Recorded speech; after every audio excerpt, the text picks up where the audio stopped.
No music today. You want some music? Yeah, let's jam.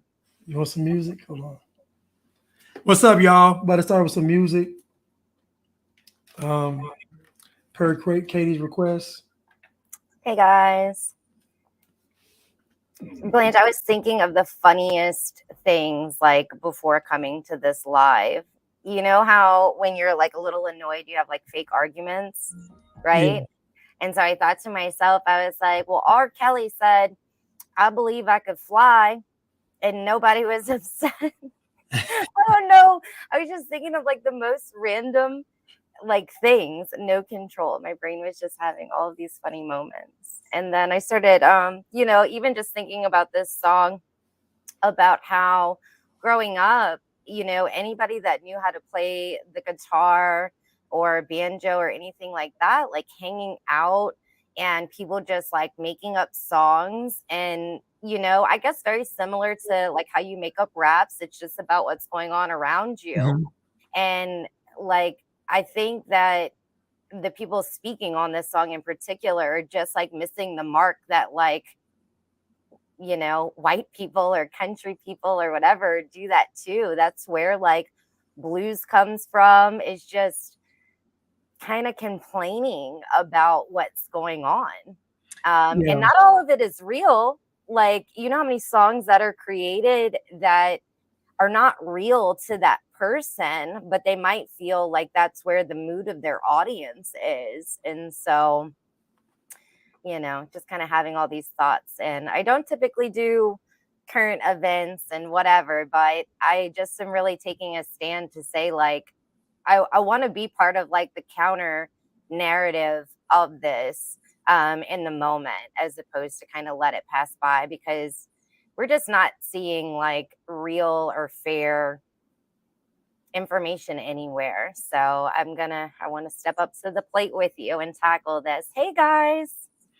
What's up, Kaia? What's up, Chuck? What's up, King Cole? What's up, King Tabernacle? What's up, Mika? What's up, everybody on Instagram? Um, yeah, I just thought it was it's funny to me that the song is controversial when his content for the song goes with the genre. Like bluegrass and country, like this is not like this is normal commentary for this genre of music. And it's just funny how everybody's acting all brand new. Like I remember working at Goodwill part-time. And I remember in the back, it was always on like the country station. And most of the country songs are either talking about, the girl left them, they having fun in a truck, or they're complaining about the sister. Like these songs, like it's normal for the genre of music. So what he's saying is not really controversial for the genre. Like, and again, like you just said, like rap music, country music, they're all spinoffs of the same type of reporting on what's going on in the world, and then having people you know dance or drink or just have fun to it. So yeah, I just remember being at the Goodwill and all those country songs. I was enjoying it. Eventually you start listening, you hear them so much, you start enjoying them. You start knowing the words. But yeah, not controversial at all. I Controversial. listen to country music. I like country music. I like all kinds of music, but this point in time in my life, it's definitely much more difficult to listen to anything that's like mainstream for like rap and hip hop. And that used to be a really big part of my life. That was, I was really down to listen to whatever, and I enjoyed a lot of music. When Cardi B first came out, I liked Cardi B. I was like, oh, da da da, whatever. But I think during that time, I really did. Like, I didn't have a problem with it. But my kids were much younger, not listening to the words. And around that time was really when a light bulb went off. And I was like, I just don't think that this resonates with me anymore. And that was really, part of like I stepped into my faith, and I couldn't do it. It was like static to my soul at some point. And now a lot of it is just laughable. I'll share this little anecdote, is that when people don't see a problem with the music that they're listening to, the best way to make them snap out of it is to, yes, I was dancing to Juvenile. Obi. The best way to make them snap out of it is just to simply repeat the lyrics back to them in your regular voice. And they will literally look at you like you were crazy. Right. And so I think I've admitted that here before is I do that to my husband because he still likes that music, but he's like me, listens to a wide range. So we do like a lot Yeah. of country and worship music and all of that. And he sings so great. I love listening to him sing. And so anything I could do to deter from the rap music, I'll take that chance. Yeah, I used to when I used to work with children, young adults, I used to get their favorite songs and just print the lyrics out. And then like I used to have them read it and I'd be writing on the board, so they can actually see how crazy some of this stuff is. And they was like shocked, like I'm like, yeah, this is what they're saying in the song. And because we get so hypnotized by the beat and hypnotized by what we're doing, either we're riding our car or dancing, we don't even focus on the actual lyrics. But this guy's song is all lyrics. It's like one instrument, so you really can focus on the lyrics because he's welling them out. So that's what makes this song, like, I promise you, if this song had been same lyrics but put to like a different artist, right, more of a urban rap beat, I guarantee they would have loved the song. Like the song would have been considered conscious and woke. But because it's a white guy in the woods with a banjo, all they can think of is the KKK and plantations. That's all they can't think of anything else. So someone said, "What's the song about? I'd like to listen to it." So we're going to listen to it. We're gonna kind of react to it, and we have some other things lined up for you guys. Some other people's takes on it. We'd like to chime in. And so yeah, Brewery, everyone was backing that thing up. I remember that. That was like from like my 13th birthday. That song was popular. Was y'all dancing to that song at 13? Yeah. I'm from New Orleans, Blanche. That was like, you know, had to represent where we're from. So anybody that was popular out of Louisiana, of course, we listened to. Lil Boosie, all the No Limit Soldiers, Juvenile, Y'all, Lil y'all had Wayne, a good run for a minute. and now he's simping for the shot. Yeah, What a yeah, terrible that's crazy, person. right? Yeah, they're so hard and so gay. I mean, really, my whole perspective on gangster rap has changed. Like to be able to like listen to songs and like be like, yeah, like this person sounds like they're so tough and rough and stuff like that. And then now I'm just like, especially newer artists, I'm just like laughing. I'm like, these people are punks. They, like, I'm not scared of them. They're rapping about stuff that probably is not how they really live. And it's Hmm. so damaging for people that are listening to it. Like, if I met them, I'd slap them. No, I'm against violence. I'm just kidding. So let me get to this first. I don't think tell me what you want to listen to first. You want me to go to the song first, or Yeah. Yeah. Do you want to listen to the song with the graphics? Somebody commented that on my X, because it's not Twitter anymore. That's a change. They actually made that. okay? And so they actually sent it to me and gave us permission to use their video. And then I guess we should just state that the music used here today is going to be, what is it, fair use? Yeah, maybe I just put a disclaimer on the screen. I don't think he's signed by anybody, so hopefully he doesn't sue us. Let me type in the fair use.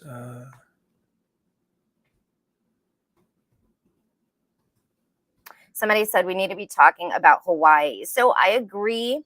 And I think that that is more of like my final points once we're done with this song is to just talk about some of the other topics that we should be researching and really talking about as opposed to this song. So it's kind of like we're participating and talking about the song, but for the sake of being part of the counter narrative, but we will take a loop around for some current events and things that we should be paying attention to.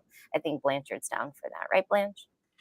Yeah. I mean, I've talked about Maui. I mean, everybody's talking about Maui though.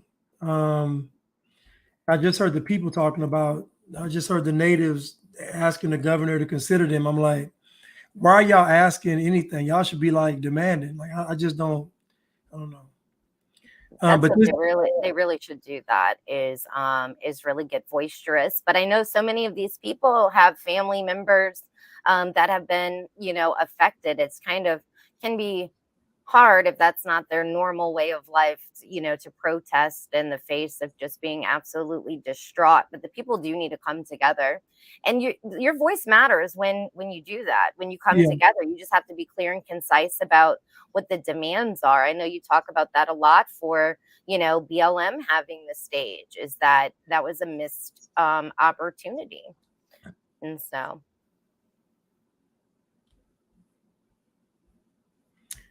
yeah. So we're gonna use this video. We're claiming fair use for this video we're about to play. We were given permission by the creators to play this music. I don't think YouTube cares, but I'm just gonna say it anyway. Let me go to it right here.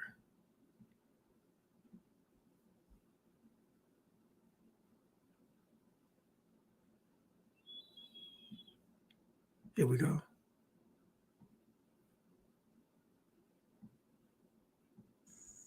I've been selling my soul, working all day, overtime hours for bullshit pay, so I can sit out here and waste my life away, drag back home and drown my troubles away. It's a damn shame what the world's gotten to for people like me, people like you. Wish I could just wake up and it not be true, but it is. Oh, it is living in the new world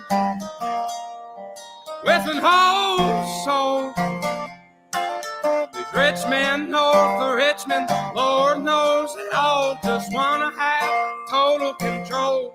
Wanna know what you think, wanna know what you do, and they don't think you know, but I know that you do. 'Cause your dollar ain't shit, and it's taxed to no end. Cause the rich men, cause the rich men.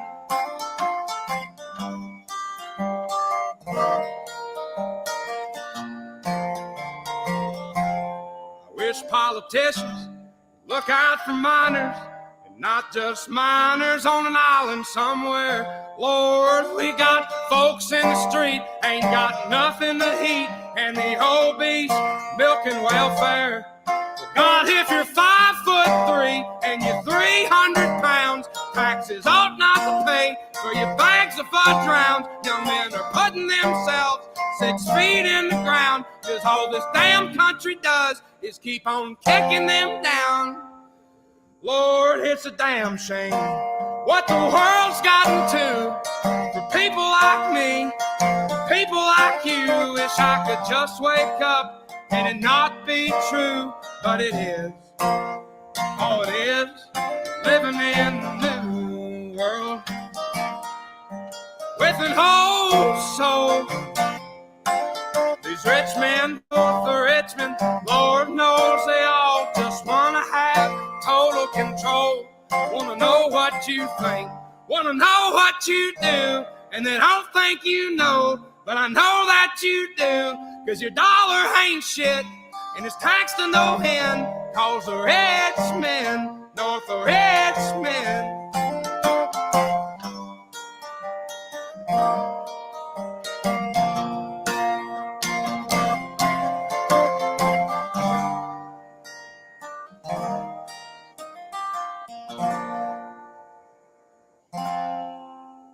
I've been selling my soul, working all day, overtime hours for bullshit pay.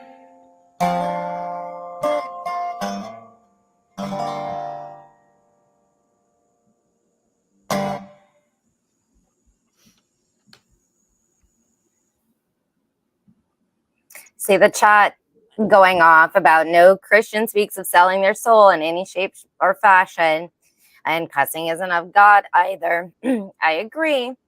But in the midst of the creative process and stuff, we don't really know where he stands spiritually. I did see once his song went viral and he had a chance to sing at the fair, and he kind of compared it to last year when like 20 people were there. Now there's a huge crowd. He got up there and read some scripture. And so I'm just going to try to, leave his own personal component out of it and just focus on the lyrics of the song, I think would be great, because I don't want to speak for him. Well, and in context, if you are working a job that you do not like, you are essentially selling your soul. Like if you're doing something that you don't like doing, then you're selling your soul. Because if we're working, we should be working unto the Lord. So if you're working a job and you're disgruntled about the job and depressed and all these things, that is selling your soul.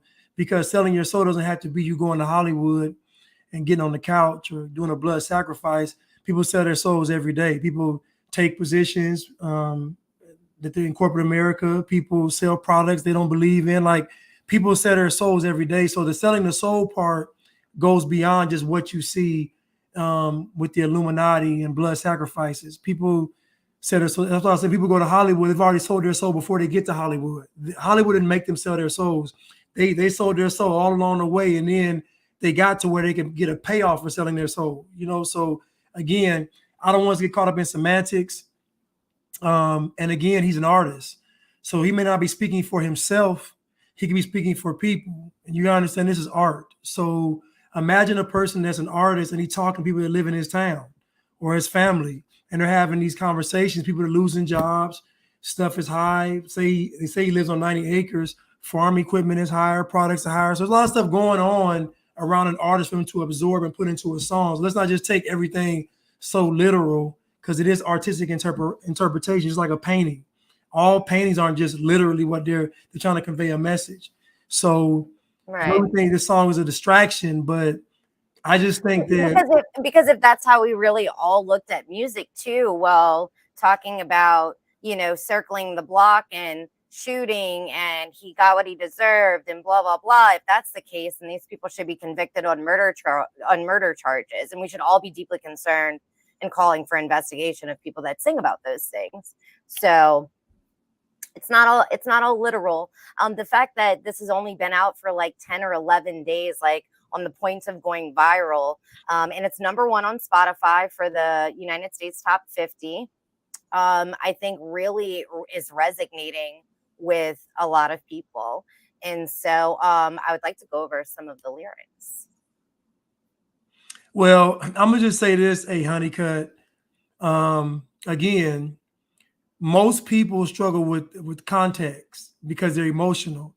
And so again, when he said that he's selling his soul, if you are living to work, you are selling your soul. You got to think about everything in the world. Most people are working. They're not working unto the Lord. They're not working. They're working to get money to have a certain lifestyle. So that essentially is selling your soul. This is not, I don't understand. This is a deep concept.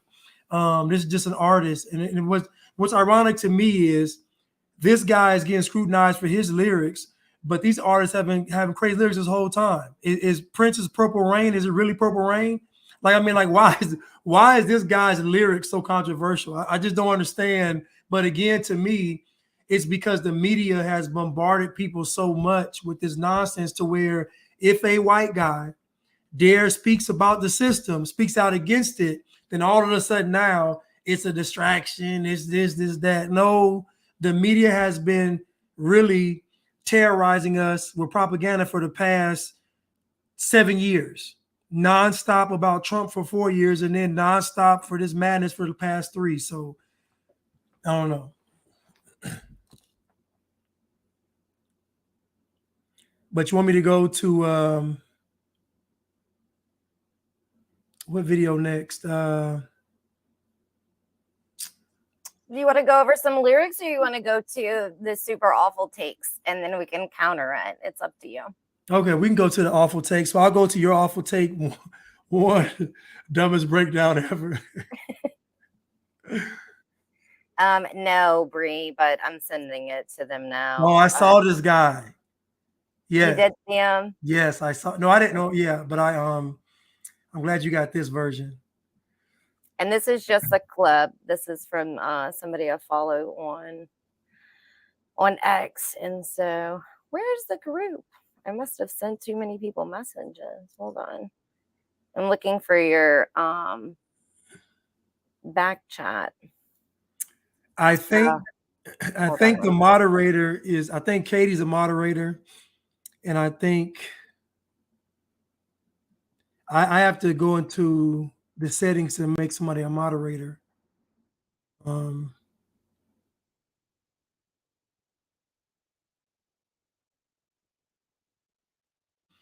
Yeah, let me.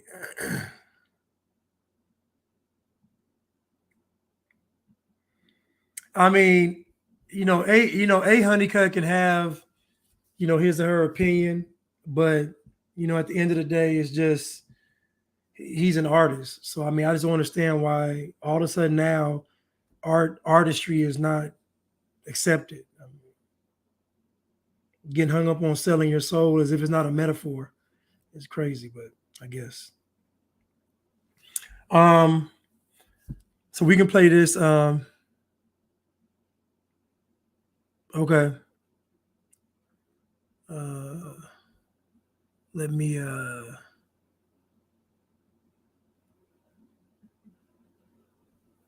play this. That the title, but like pay attention to the line that the title is named after. He's drawing lines there, not just class lines, as he's framing himself and everybody else listening to and relating to the song as poor and your average person, working class. Mind you, this guy like lives on 90 acres from what I understand, but that's neither here nor there, or maybe it is, whatever. But more specifically, he's drawing a geographical line here as well, between north and south. I want to stop right there because he said he lives on 90 acres. Now you can always tell the liberal ideology because what they'll do is they'll pick something that's irrelevant.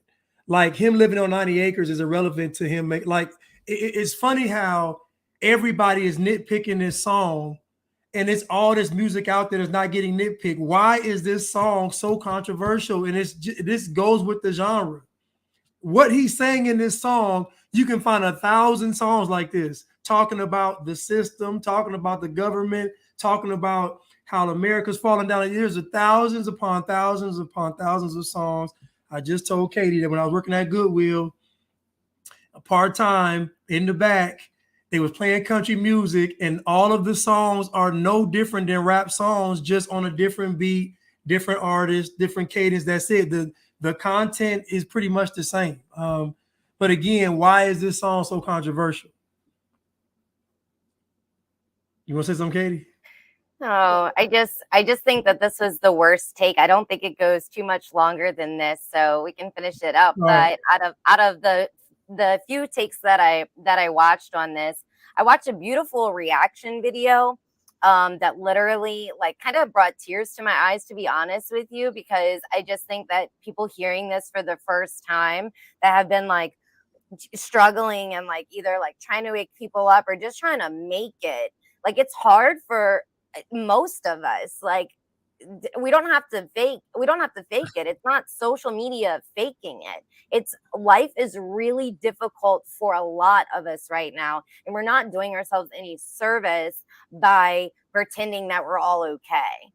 COVID was extremely traumatic, followed by election results and integrity was traumatic to a lot of people. Watching the country kind of go down in flames, inflation, watching all of our tax dollars be sent to Ukraine and all over the place. I mean, a lot of things have been going on, and I think more people are waking up to it's not just oh, we don't really have the luxury to be like, oh, Democrat, oh, Republican, this, that, and put ourselves in the subcategories. Like, we need to be honest and just try to find unity with people that are honest about the amount of struggle we're actually having in this country, and stop like nitpicking the nuances. I think that more people would have a lot more in common than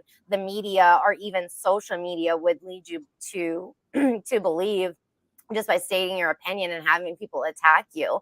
I don't think that that's something that's like inherently true for real life. You'd be like, oh man, groceries are expensive. If you said that at the grocery store, you'd have 5 people behind you going, oh, I know, like this is ridiculous. And so that's where I stand right now.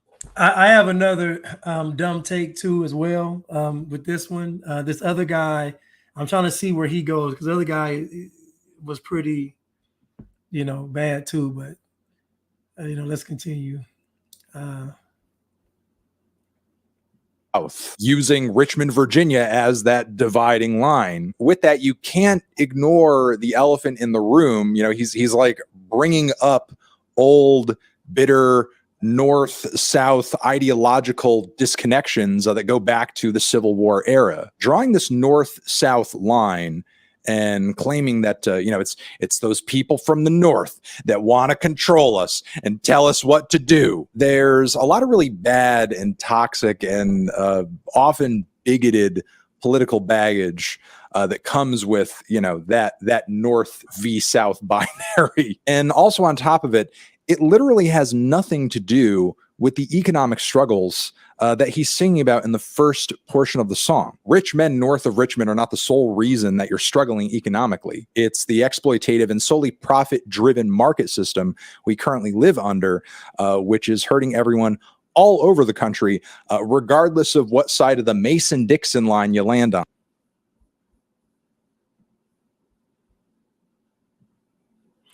Again, why are we dissecting this man's song like it's not art? Like, why are we nitpicking this guy's song like it is a literal speech from the president? This is insanity.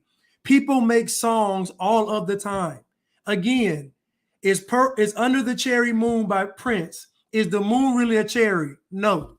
Is the rain really purple? No. So why in the world are we taking this guy's song as if every line is literal? This is insanity. He's an artist.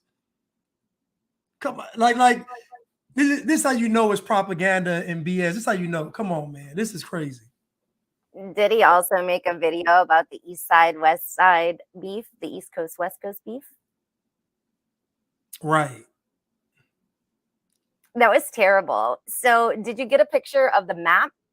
Yeah, I think that's important. I'll put it back up. All right. I think this is going to be really important to just dispel even the notion that he's talking about the North against the South. The song is named Richmond, north of Richmond. So he's not talking about all the people of the North. And oh my gosh. Okay, so here, well, we don't have a city map. Okay, so north of. Hold on, do you want it? You want a map of Richmond? Yeah, I did, but I'll just make the point so we can move on. But interstate from that area, literal north of that, he's talking about Washington, D.C., guys. He's talking about the Richmond, north of Richmond. That's the literal north of it. And so I don't think that he meant. No, I'm gonna pull it up.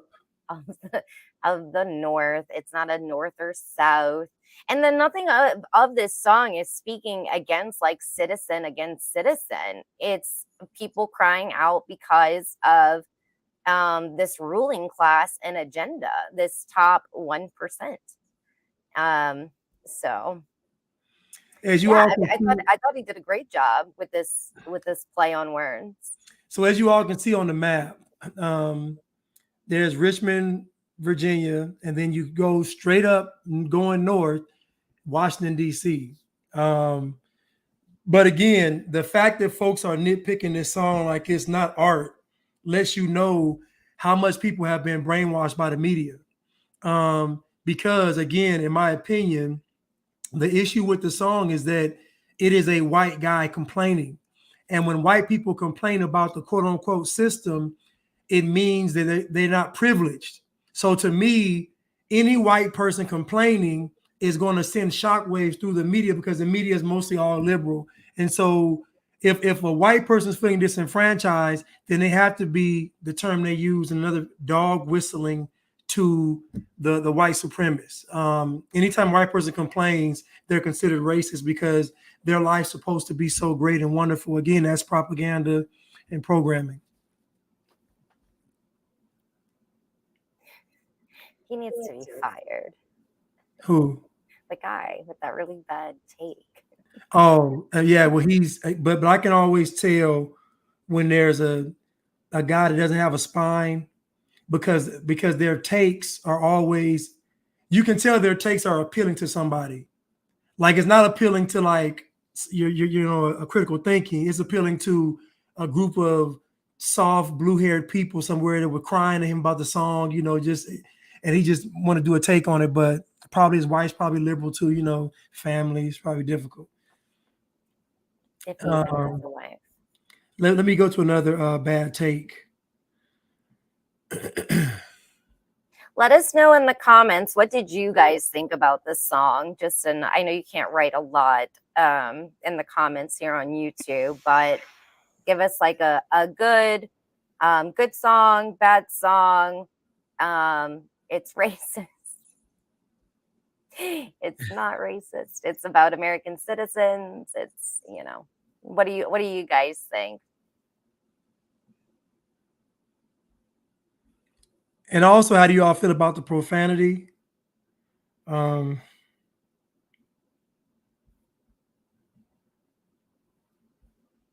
Yeah, so that's a little, there is some profanity in the song. It could always, be worse. But again, when it goes back to it's art, if that's how he chooses to express it. Now, I think it's a good song for a lot of reasons. Is this something that I'm like, oh, I want to hear this on the regular basis? No. You know what this song really reminds me of? In the moment after 9/11, when Toby Keith sung that song, Uncle Sam put your name at the top of his list. Da-da-da-da. And then it's the American way of talking about putting a boot in your butt, boot in your ass, really. But that song really captured where the American people were at that moment. Now, it doesn't mean the same. I actually heard the song just the other day. Oh my gosh. I heard the song just the other day, and it didn't feel the same. I hadn't heard it in such a long time. It just didn't feel the same. It didn't bring back memories like a lot of songs typically do for us. All I could think about is how, our own government did that. And it's just one big lie. And we're years and years later, and none of that has been exposed. But this song really reminds me of that same kind of capturing the moment of where the American people are. And so even like Toby Keith, I don't know Toby Keith's history. I don't know if he was ever in the military to sing like that, but it sounded like he was a regular American, and that's who he's trying to resonate with. So celebrities are not making songs for other celebrities.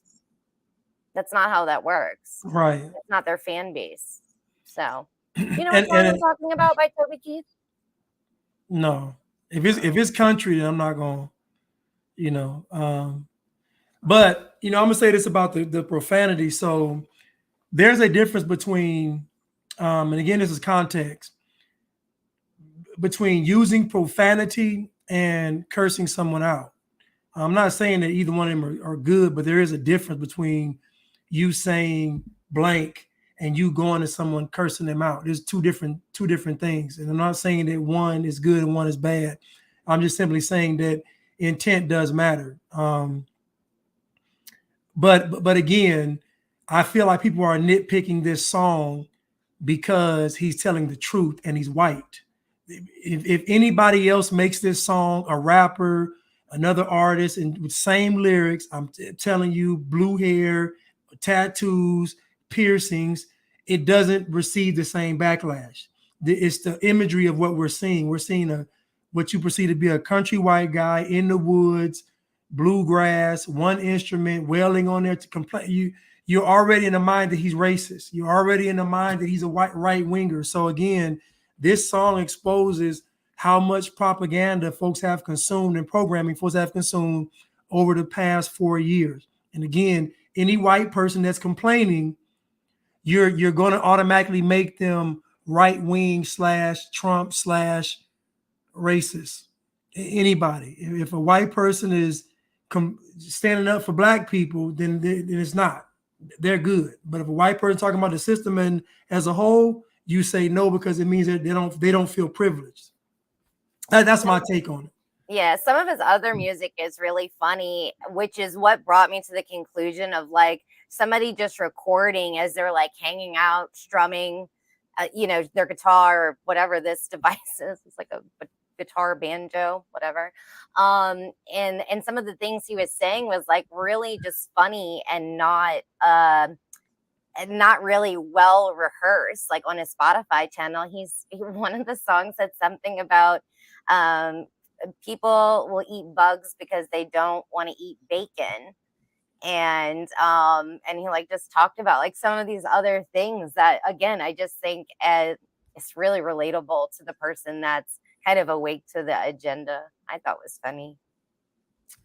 Yeah. So this guy's gonna probably he got me irritated. The LA hat on. I mean, clearly you're gonna hear him talk. He's a spineless sea urchin of a man, liberal. I don't know what else to call him, but his take, I was just like, dude. But anyway, let me get to the parts. Let me see if I can.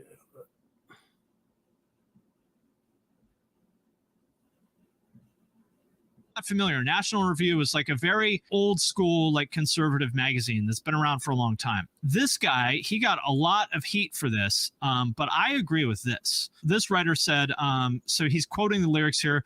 I've been selling my soul, working all day, overtime hours, bullshit pay.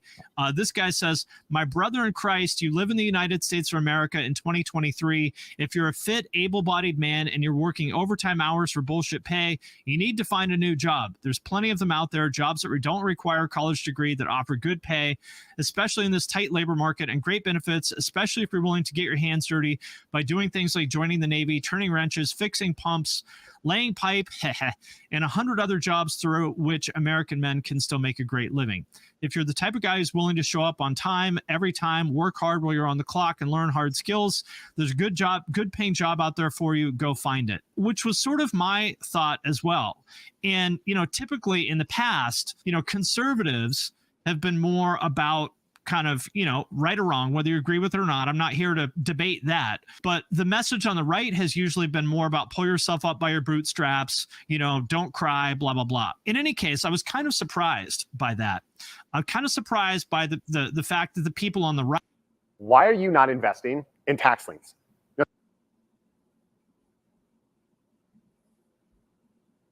We're embracing what to me is more of kind of a populist message. And like someone said in the chat, that Trump turned everybody into populists. And I agree with that. I agree with this too. This song sounds like a man giving up at an age far too young to give up.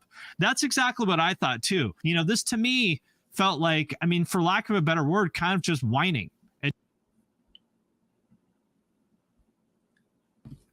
That's another completely terrible take. Oh man, the guy he's a coal miner, and so again, like when he talks about, I wish our government would care about miners. That's like, for me, that was 2 points. Was also, we have a real big problem with the school education system, and we're worried about our miners right now. And he's also a miner, and they've shut down a lot of coal. What do you call it? I was going to call it like distribution or, whatever that. And I think that he is just complaining about, you know, he wishes the government cared about the people instead of just being pedophiles. This guy seems like he's probably a hard worker. You work in a mine? That's hard work. Well, and again, even if he isn't, even if he's on the couch every day, why is he getting scrutinized? Every I has to be dotted, every T crossed, and when people are making music every day, that's ridiculous. Doja Cat came out with a song called Moo. She literally came out with a song mooing like a cow, and nobody did this. I'm like, is everybody taking this guy's song so literal? Think about this, Katie. This guy, they're saying that this guy gets given up on life. How do you know he's not just making a song for somebody else, for people that can't speak for themselves? Like, this is how you know it's propaganda. Because now they're telling an artist, you can't be an artist. So what if he makes a song about the disenfranchisement of someone in America? Who cares? So what? He doesn't have to be an upstanding person. These rappers are deplorable. These rappers are scumbags. Nobody ever says they're horrible people. They just praise the music. So again, why is this guy saying he's whining? It's a song. Do you know how many R&B songs were out that have been made, Katie, where the man is begging and pleading to get the woman back? Do you know how many are, baby, I'm begging, baby, Jodeci, baby, I'm begging, baby, like literally whining, men whining to get the woman back. Now all of a sudden the man can't whine. Come on now, we got to stop this. Come on. This is a song. This ain't a Declaration of Independence. It's a song. I want to get, I definitely want to get to the part where he talks about using his tax dollars for other people's insurances. To me, that line, I'm not going to lie, once I realized what he was saying, I laughed. And then I kind of was like, that's so true. But the fact that he threw it in there was fantastic. You want me to pull his lyrics up? Yeah. Okay. I already know what he says. I'll sing it for you.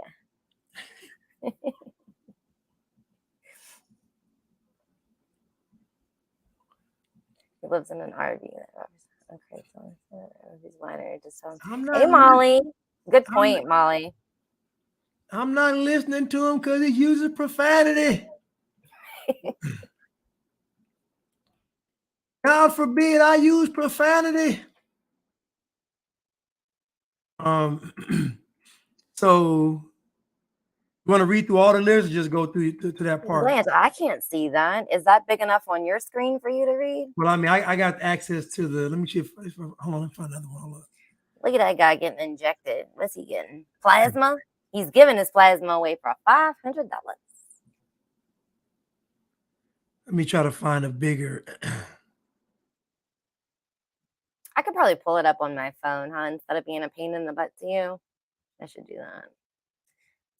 Spotify.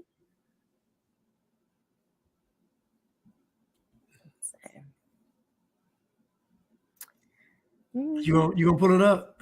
Yeah, to where I can see it. You can leave it for the oh wait, is his lyrics on this one? Wait, yeah.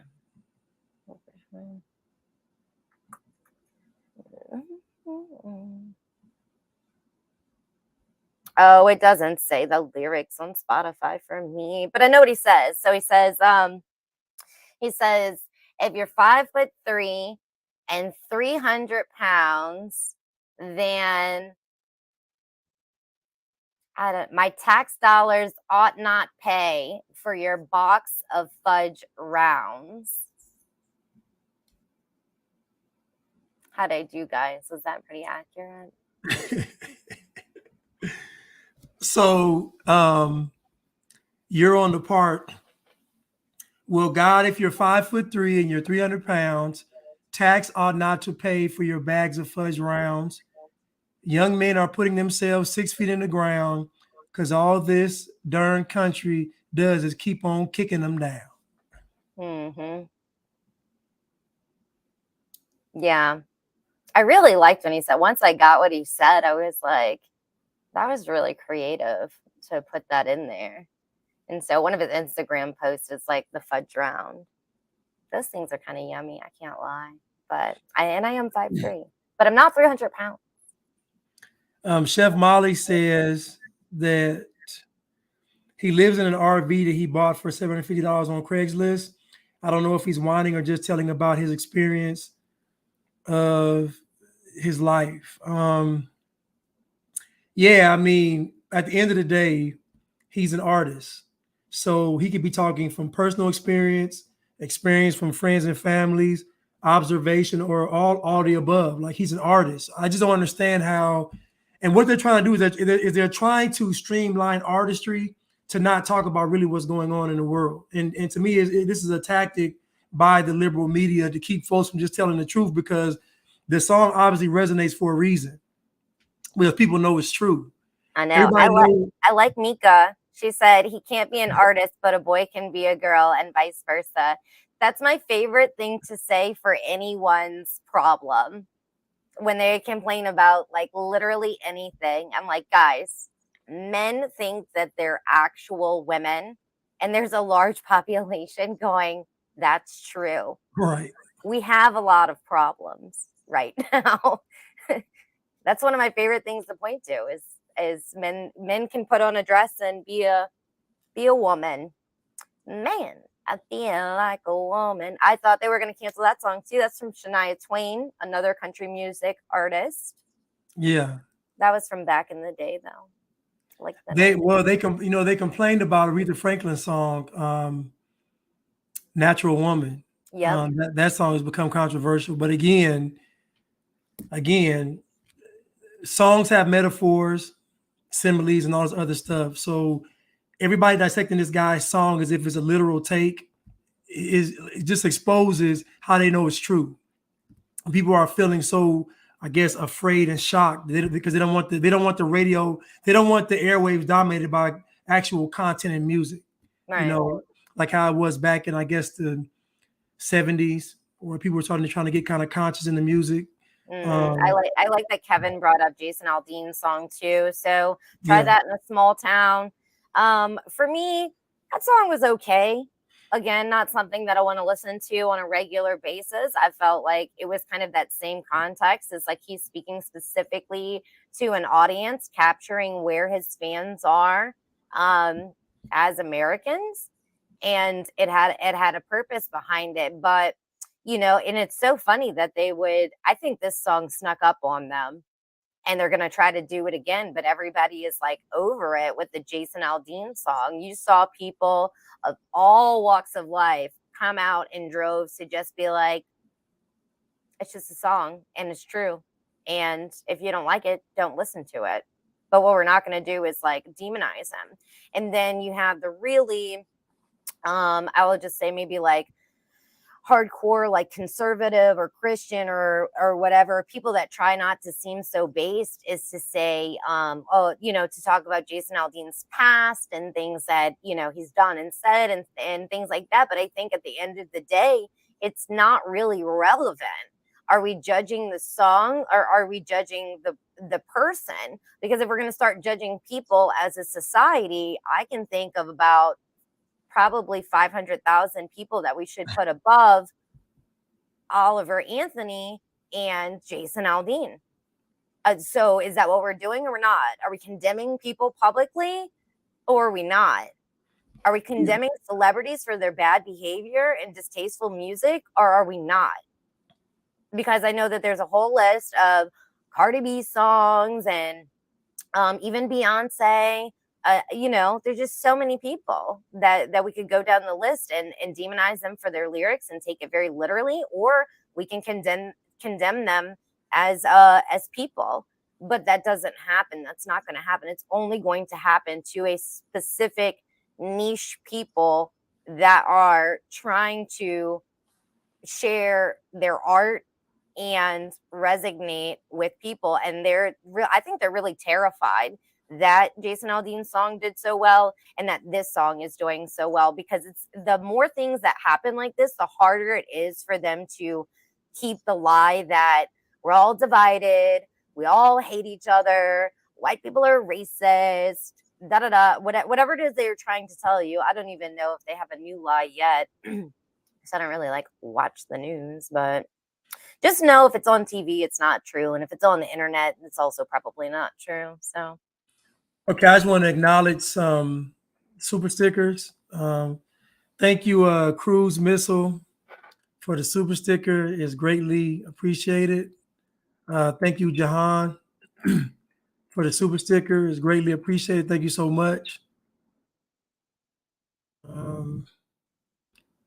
Thank you, P. Dot, for the super sticker. Thank you so much. Thank you, Ash G. Glad to not miss this live. God bless. Thank you, Ash G, for the super sticker. Did y'all get rid of A Honeycut? Because I don't see them anymore. maybe.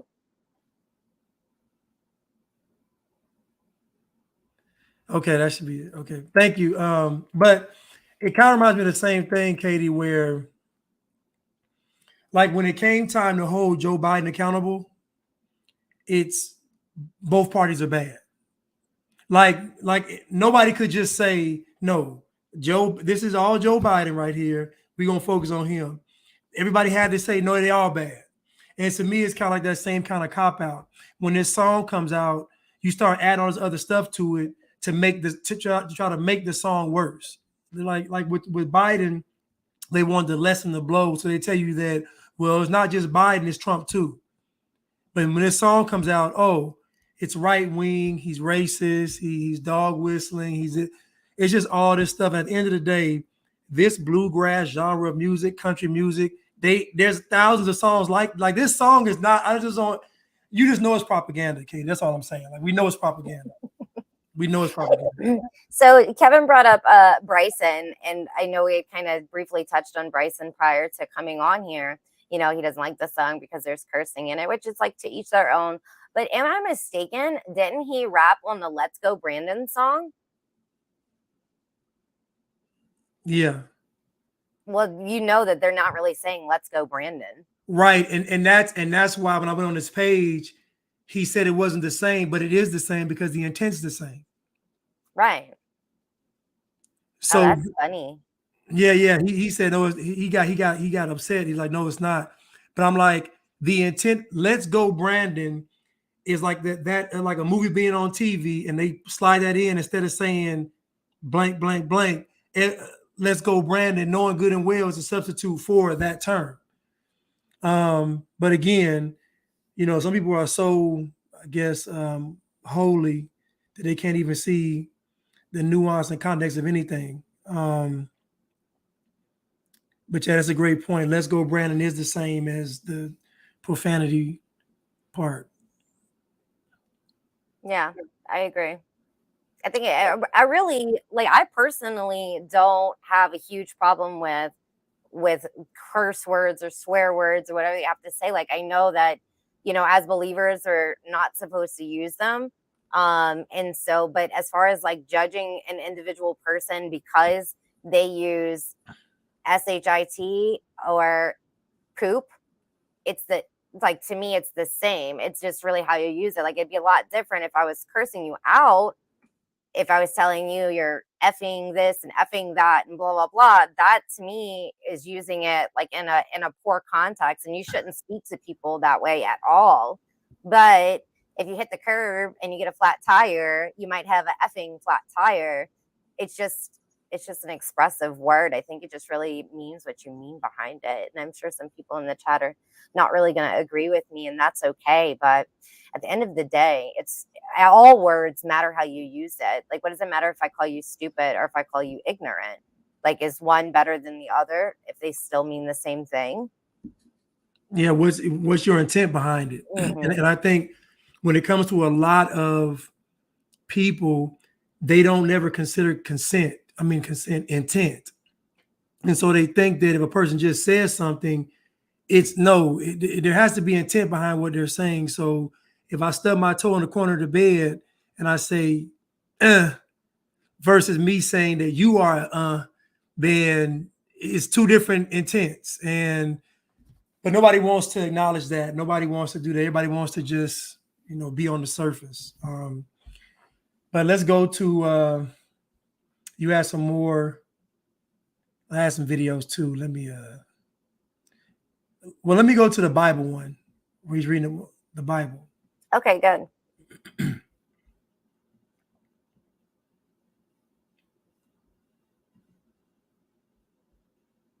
And a master pray. I'm glad I was muted because I was singing too.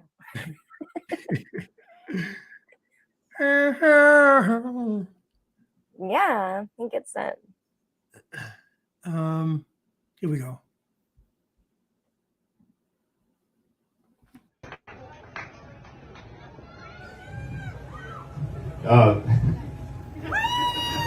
It's crazy to me because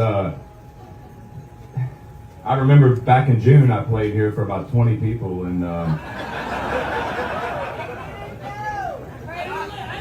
but that's the beautiful part of this country, though, is even an idiot like me can make something happen. So if I can do it, you can do it. Before we start singing, and I mean we, because I hope y'all are going to be singing too, I just had something I felt compelled to share with you. This is in Psalm 37, 12 through 20. The wicked plot against the righteous and gnash their teeth at them, but the Lord laughs at the wicked, for he knows their day is coming. The wicked draw the sword and bend the bow, to bring down the poor and needy, to slay those whose ways are upright. But their swords will pierce their own hearts, and their bows will be broken. Better the little that have righteousness than the wealth of many wicked. For the power of the wicked will be broken, but the Lord upholds the righteous. The blameless spend their days under the Lord's care, and their inheritance will endure forever. In times of disaster, they will not wither. In days of famine, they will have plenty. But the wicked will perish. Though the Lord's enemies are like the flowers of the field, they will be consumed, and they will go up in smoke.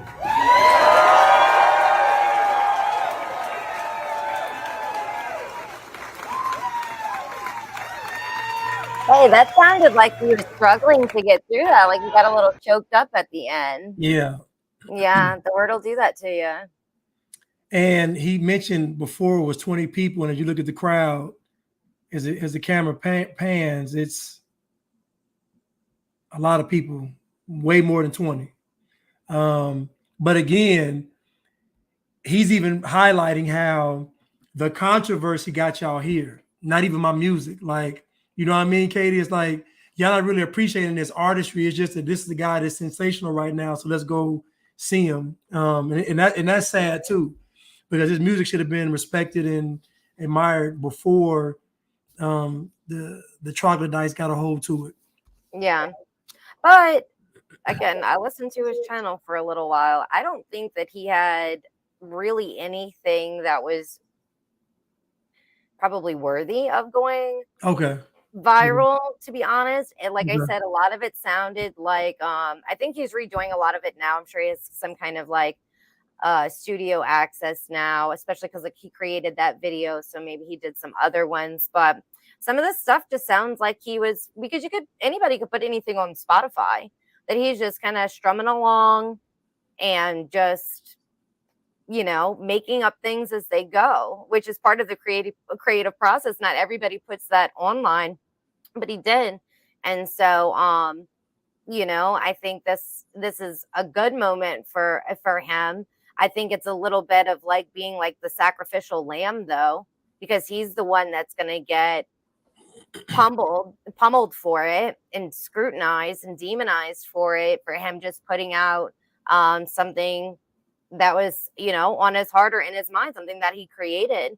And so I think that probably is a lot of the reason why I wanted to come on and kind of break it down, because just in that short amount of time, I'm seeing people saying, oh, it's the North against the South, it's racist, it's a dog whistle, it's this, it's that, and he's got 90 acres and blah blah blah. Like, just come on, like let's be real. And I think it's important to know, like I said before, are we so even whether it's as believers or somebody on the opposite side of the aisle that you don't agree with or whatever it is, are we condemning everyone's music that is not perfect and aligned with God? Are we condemning all people that their life, their lifestyle, and the things they have done or will do are not lined with God? Or are we trying to do what? Because I think it's insane that that people put out music like this and then get completely demonized for it and don't really have a ton of people to stand up for them. A lot of people will stand with them, but like at what capacity? Are you willing to get online and be like, hey, I live here, I listen to this song? Like, are you willing? Is everybody going to be willing to put out a statement to say, like, I listen to this song, it's music, like it doesn't oppress me in any way, and so he should be free to create music? We take away a lot of their power when we make statements like that. That's all tracked and monitored, and so Right. if we see more people putting out a message of just like stating their opinion and standing up for each other, a lot of things can change, and a lot of things will change if we do that. If we don't just scroll past someone being attacked for saying, like, I love Jesus. Like, you have to be willing to like help stand up for people, and stop letting people get bullied, because hopefully you wouldn't do that on the street, but based on the amount of fighting videos we see, and it's just somebody there recording, like the world is not going to change unless we change. Right. So Yeah. I mean, I just think it's just unfair. It's just, and again, I remember when WAP came out. When WAP came out, nobody said it was literal, even though Cardi B's lifestyle and history makes the song very literal. Meg Thee Stallion too, even though their lifestyle actually lines up with WAP, no one ever said that WAP represented them. WAP was just entertainment. It was just a song. It's just music and all this. This song comes out. Everybody pulls their pen and pad out. Everybody grabbing a dictionary, thesaurus. Everybody wants to look at history books. Like it's insanity to me, man.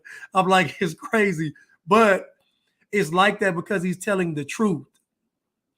and to me, that's what's under attack is the truth.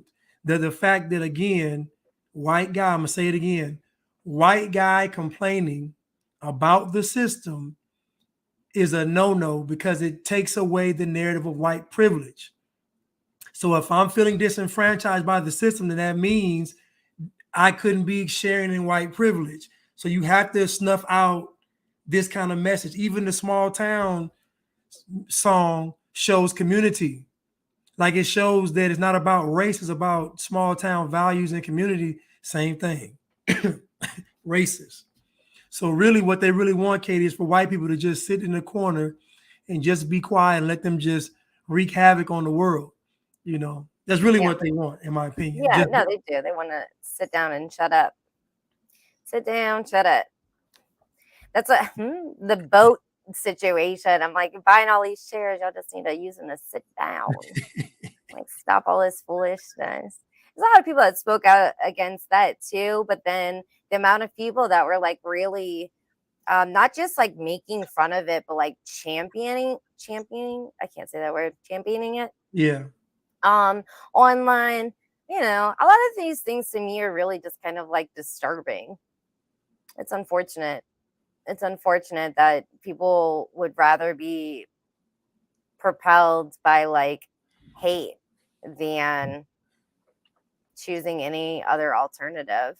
Like, when you have unity with people, when you build your community, your reach to people can go so far and be life changing, even for yourself and for other people, because you're meeting people and being a good and kind person.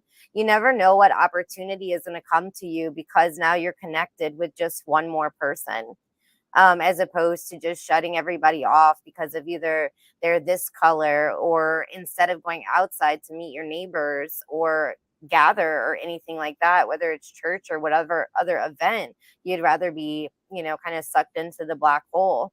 And it gets to a point where if you're not careful, you start to believe that that's reality, and it's not.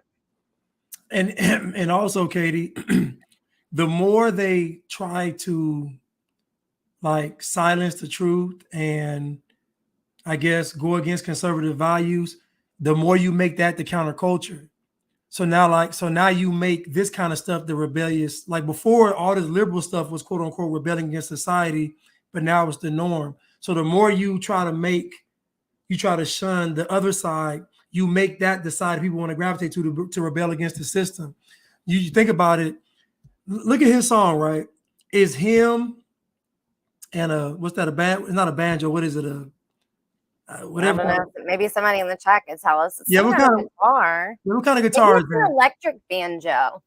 Okay, electric banjo. Okay, electric banjo. That's all. His voice, electric banjo, and nature. Yep. And the song shoots past even Jason Aldean with all that production, right? Mm-hmm. You know what I'm saying? So you see that they're going to make these people counterculture figures. They're going to make these folks the quote unquote rebels by doing all this stuff to these songs and to these artists. Like you're going to make them the folks that the youth want to be like, so to speak. It's going to have a reverse effect.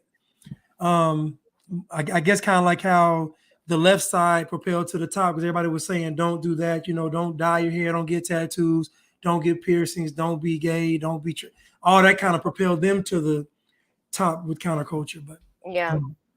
Okay, steel guitar. Kevin, Tony, thank you. Thank you. Yeah, it's really funny how that works. Really funny how that works. But listening to Layla, Propaganda Fluid, I want to bring her up for a second. Yeah. I just did an interview with her that'll be out soon, and we really got to like dive into. And if you don't follow her, please do.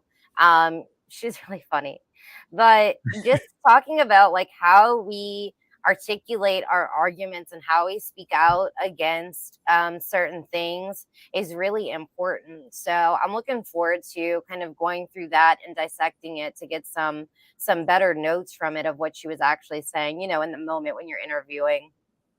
It doesn't always stick. And so, but I think that she had a lot of really good points as far as like when you're going to speak out against something, like you have to basically try to articulate it in this way to disarm these attacks. And if someone does call you a name or whatever it is, like it doesn't matter. It really doesn't matter. Just like somebody could be like, "Oh my gosh, you're so fat." I'd be like, "What?" Like, no, I'm not. Yeah. So why do we let other words?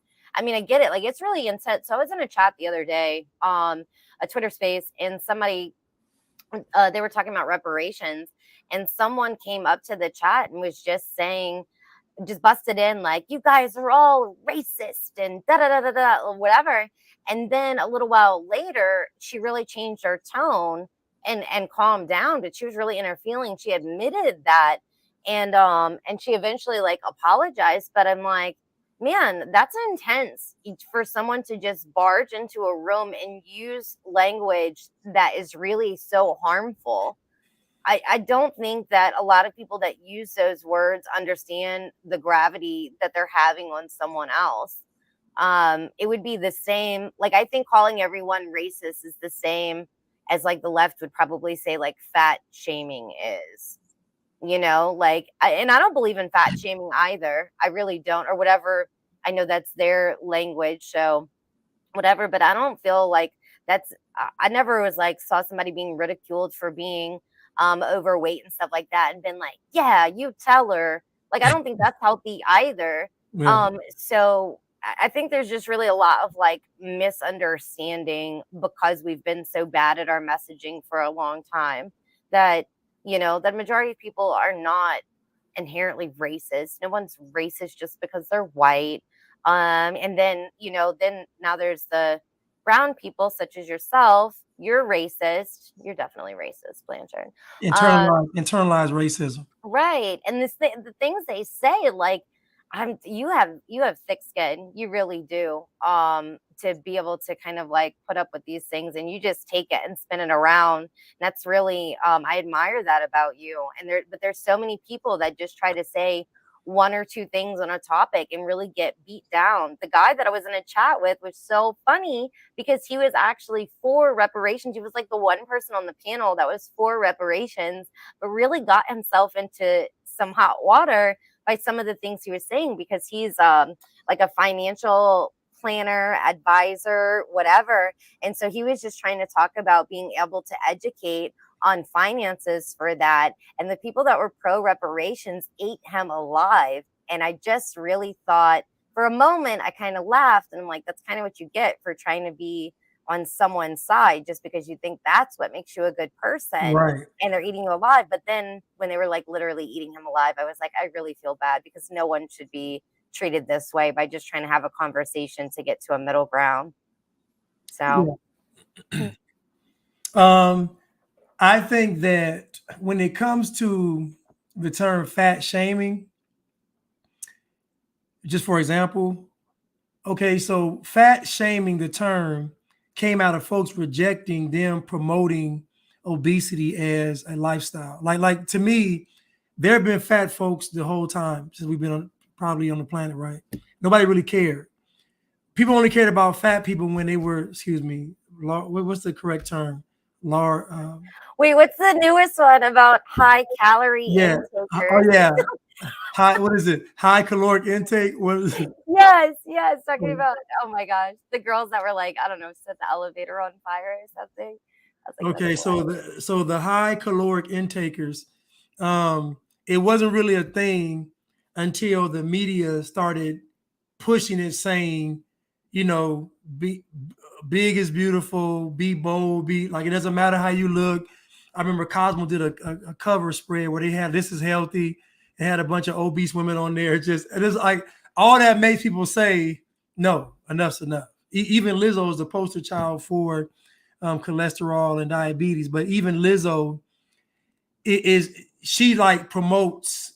I remember one time she tried to go on a juice fast for a week, and her fans were eating her alive. Like, you sold out. How dare you try to conform? Eat what you want to eat. Don't, like, I was just like, what in the, off of a juice fast? They don't even want her to be healthy.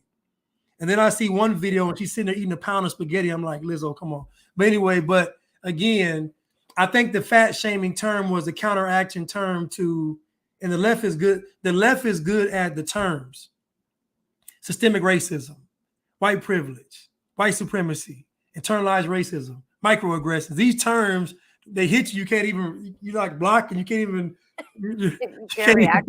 You can't even Micro, that's what they said to him. They besides the girl that just called everyone a racist because we were talking about Cardi B. I was like, imagine making a life for yourself, making it, and instead of being able to take the bag and run to have a really good life, you're still twerking at your concerts. You're still, you're still living that stripper lifestyle and are a millionaire. It's like, just imagine that. And so that's what really ticked this girl off and said that, we're racist because you don't know how da da da. And I'm like, what? You don't even make sense. But then the other guy that was trying to talk about financial planning, they're like talking about how that was a microaggression. They must have said microaggression 500 more times.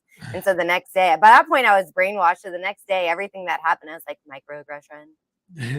Microaggression. Cut me off in traffic. Microaggression. Yeah. Like, this traffic is so microaggressive. Right. But and speaking of Cardi B was on stage showing her bungee cord hanging. I was like, dude, this is, and people just cheering. I'm like, imagine being in the first row and you look up and you just see just Blech. yeah. No, thank Right. you. Yeah. But if you go see Cardi B, then probably. Right. You're probably down for whatever, because okay, We lost. Wait, I'm so sorry for interrupting because we lost track of whatever it is we were just saying. Oops. Fat shaming. Yeah. And that's like a double-sided thing. Like, I didn't agree with all advertisers always using somebody that was like super thin, like unrealistically thin. Yeah. Just you know, there was a desire to have real people and to take away some of the, you know, the editing and photoshopping of people, but we went from one extreme to another. And you know, I don't think that's okay to say that, like, you know, it's why there's no campaign that's like anorexia is beautiful. Right. They did try to imply that being, you know, severely skinny was what was okay and acceptable, but people spoke out against that too. We just want to be like normal. Why is that so hard? So, and again, Kate, to your point, it would be different if they had an ad and they showed everybody in the product. They showed, you know, short, tall, disabled, obese. If they showed everybody, then it would be different. But they either picked one type and then went to the extreme of the other type. So they went from fit all the way to obese. And like there's no kind of middle ground just to pick a person that's just starting to work out, person that's maybe perfected working out, person that's hasn't started. You know what I mean? Like show the whole variety. I was at over here by my gym. It's an Old Navy, and they had in the front of the store. It was like pictures of like all of these huge women. Like it's like an offensive line. It's like all these huge women, and I'm just like, what kind of advertising is this? Like literally, it's just like 8 huge women on the front, and I'm like, come on, like this is kind of, you know what I mean? It's kind of like, so what if a girl comes into the store and she's thin? Or a little kid comes in the store, a little kid's like, I'm skinny, looking up like at themselves, like, should I be? I don't know.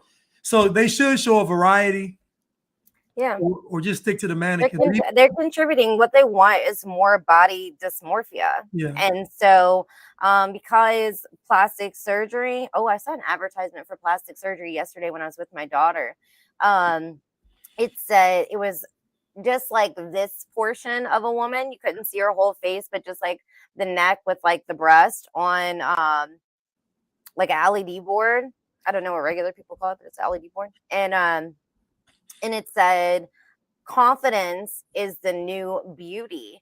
And so I asked my daughter, I said, confidence is the new beauty, because she pointed out that it was plastic surgery is the new beauty. And I said, does confidence come from whatever you're getting plastic surgery on? She was like, no.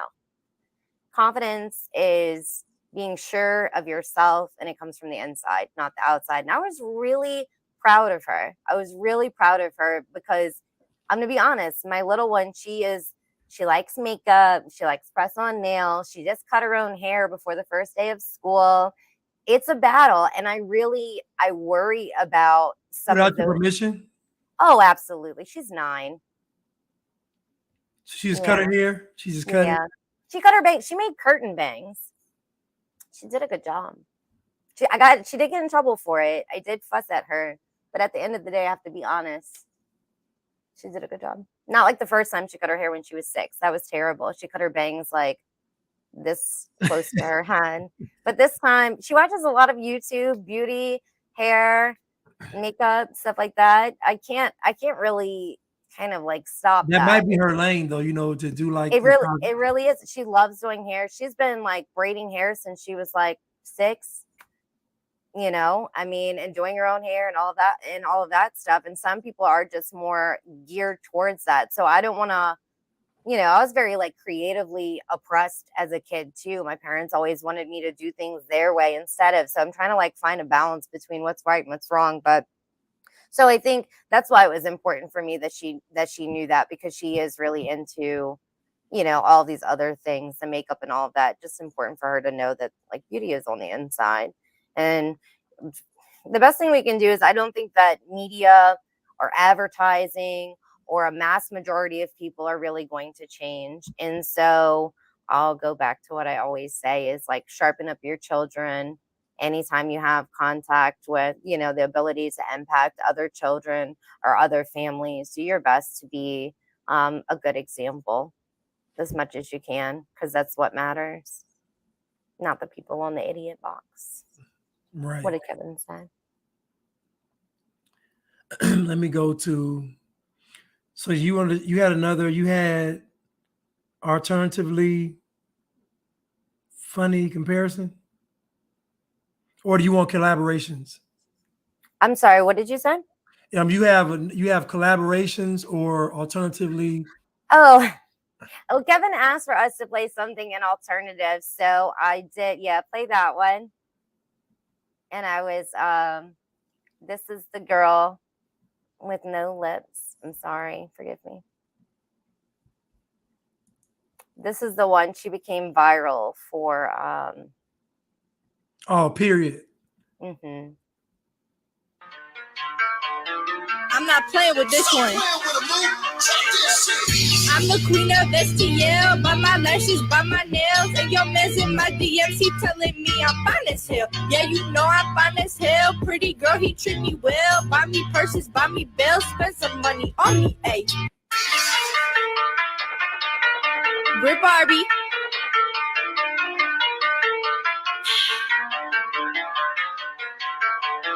I'm not playing with this one. I'm the queen of STL. By my lashes, by my nails. And your man's in my DMs, he telling me I'm fine as hell. Yeah, you know I'm fine as hell. Pretty girl, he treat me well. Buy me purses, buy me bells. Spend some money on me, ayy.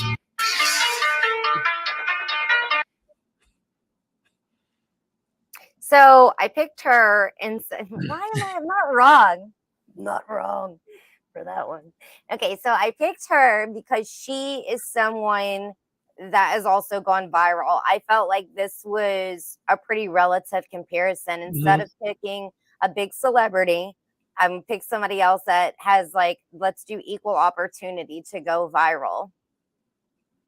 Now, I'll say this. I also picked her because I think that she particularly, she's somebody that probably receives a lot of hate as well. A lot of hate as well. Just like we saw the, oh my God, the bubble tea shop. That was hilarious. Where's Kevin?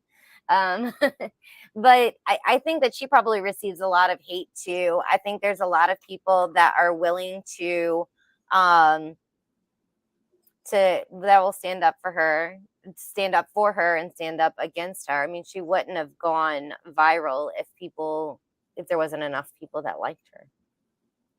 And she certainly was not shamed enough to stop doing anything, because here she is, fine as hell. Well, I see she has a ring on her finger. Is that a? Oh no, that's a right hand. I don't know what.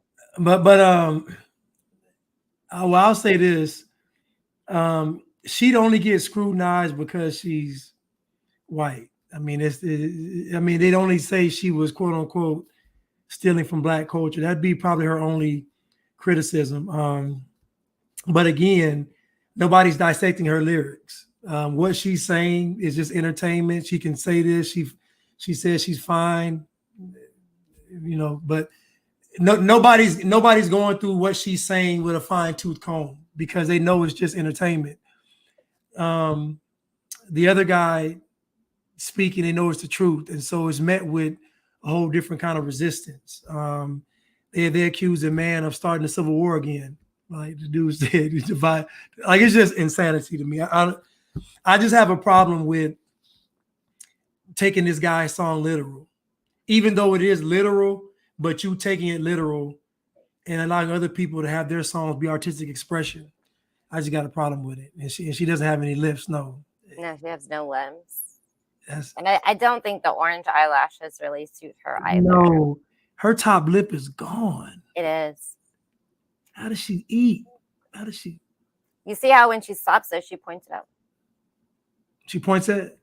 She like pushes it out. She pushes her lips out when she's not saying anything. But as soon as she starts talking, it goes away. I'm thinking of a cartoon when I look at her. Am I thinking about, is it Quagmire? Who am I thinking about when I'm looking at her? You're not thinking of the old man, Mr. Bottom Tooth or whatever. Okay. Yeah. She's probably his granddaughter. Yeah, okay. Yeah, she does. She really kind of does. Because she kind of looks like she don't have any teeth sometimes when she's talking, kind of. Yeah. Maybe the top part, like the top teeth are gone. No, that's because she could pass for his granddaughter for sure. Yeah. Yeah. That guy was a creep. That's let me see. And then I have another one you have on here. You have collaboration. Yeah, I found a collaboration. Katie, a lot of people go viral because of the hate. I know, but and attention seeking, that's a great point. But the thing is like either she didn't get enough hate or she's really just unfazed by it and she really is committed to living this life. So that's what she wants to do. And also maybe she's doing it for the money. I mean, I know TikTok and Instagram pay you for views. Oh yeah, she getting money. So maybe she's getting monetized. She is definitely getting some a lot of ad revenue. That's crazy. That's a big fight on Twitter right now too, is that the ad revenue is not being done fairly. But I think people posting about how much money they're making on Twitter is also an advertisement. So we can talk about that another time if you'd like. So this is the collaboration. I saw Wait, that's the one I picked? yeah. Is it really a black guy though? Who's this white guy? This is from the clip you Can you gave zoom me. it forward? Does it really turn into a black guy though? Okay, I thought I let me gave you see. that guy. Let me see.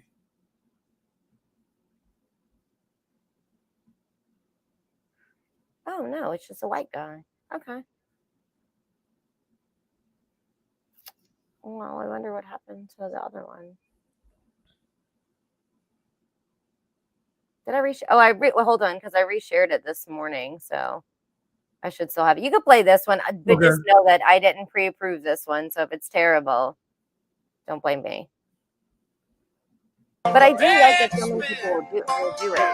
You know what I think? I'm thinking it's time that we all unite. Cause if we combine the city boys with the boys off in the pines and load up our rifles and form us a line, we're only as weak as the links in the chain. So think for yourself and start using your brain to pit us against one another, my brother. Don't focus on color, quit fanning the flames. We're selling our soul for the fortune and fame. They poison the water, derailing the trains, killing the cattle and taxing the grain. No one does nothing but bitch and complain. It's a damn shame. But people like me will survive. Blue collar baby, I work to get mine. My people don't stand in no welfare line. Hunting and fishing and growing the garden. They're starving your family while feeding you lies. What kind of man is saying idly by while children get raped? I'd rather die. Just give us a list of no Biden is hiding. They'll all be dead by the end of the night. I promise I'll make sure they all see the point when I give them the end of my night. Lord, it's a damn rich man. I thought it was good. I don't know. Yeah, about that was pretty good. Where's the dang guy? I reposted him, but now it's gone. I wonder if it got taken down. But anyways, I don't want to call him black. He was brown because I don't know how he identifies. But he did something similar, like turned it into a rap. And I thought that was very well done too. And I think that it'll happen a lot for this song. And I heard that Jimmy, how do you say his last name? Levy? Yes. The bigger guy, that he wanted to collab with him. So I think a lot is going to come out of it. I think it'll get a lot of play. I think a lot of people will participate in it and just kind of keep like propelling the fact that, you know, it's not making music. It's not racist. And he doesn't say anything racist in here. And we just need to stop. Well, we can just, and if we go through the lyrics, I mean, I've been selling my soul, working all day, overtime hours for blank pay, so I can sit out here and waste my life away, drag back home and drown my troubles away. It's a shame what the world gotten to for people like me and people like you. Wish I could just wake up and it not be true, but it is. Live in a new world with an old soul. These rich men north of Richmond, Lord knows they all just want to have total control. Now, I like this line, living in the new world with an old soul. Think about people that grew up when a time was, you know, less crazy. Like even myself, all this racism stuff, I didn't hear till really Trump was in office. Because I remember my life prior to Trump being in office. I don't remember none of this racist stuff going on. They tried to say that, oh, they didn't like Obama because he was black, but that really wasn't like it was for Trump. You know what I mean? And so I remember like even back in the 90s, there wasn't that much race talk. It just wasn't. Like it wasn't all over the media, wasn't all over the artists talking. It just wasn't. And I just remember that time. I'm like, when did America become so racist?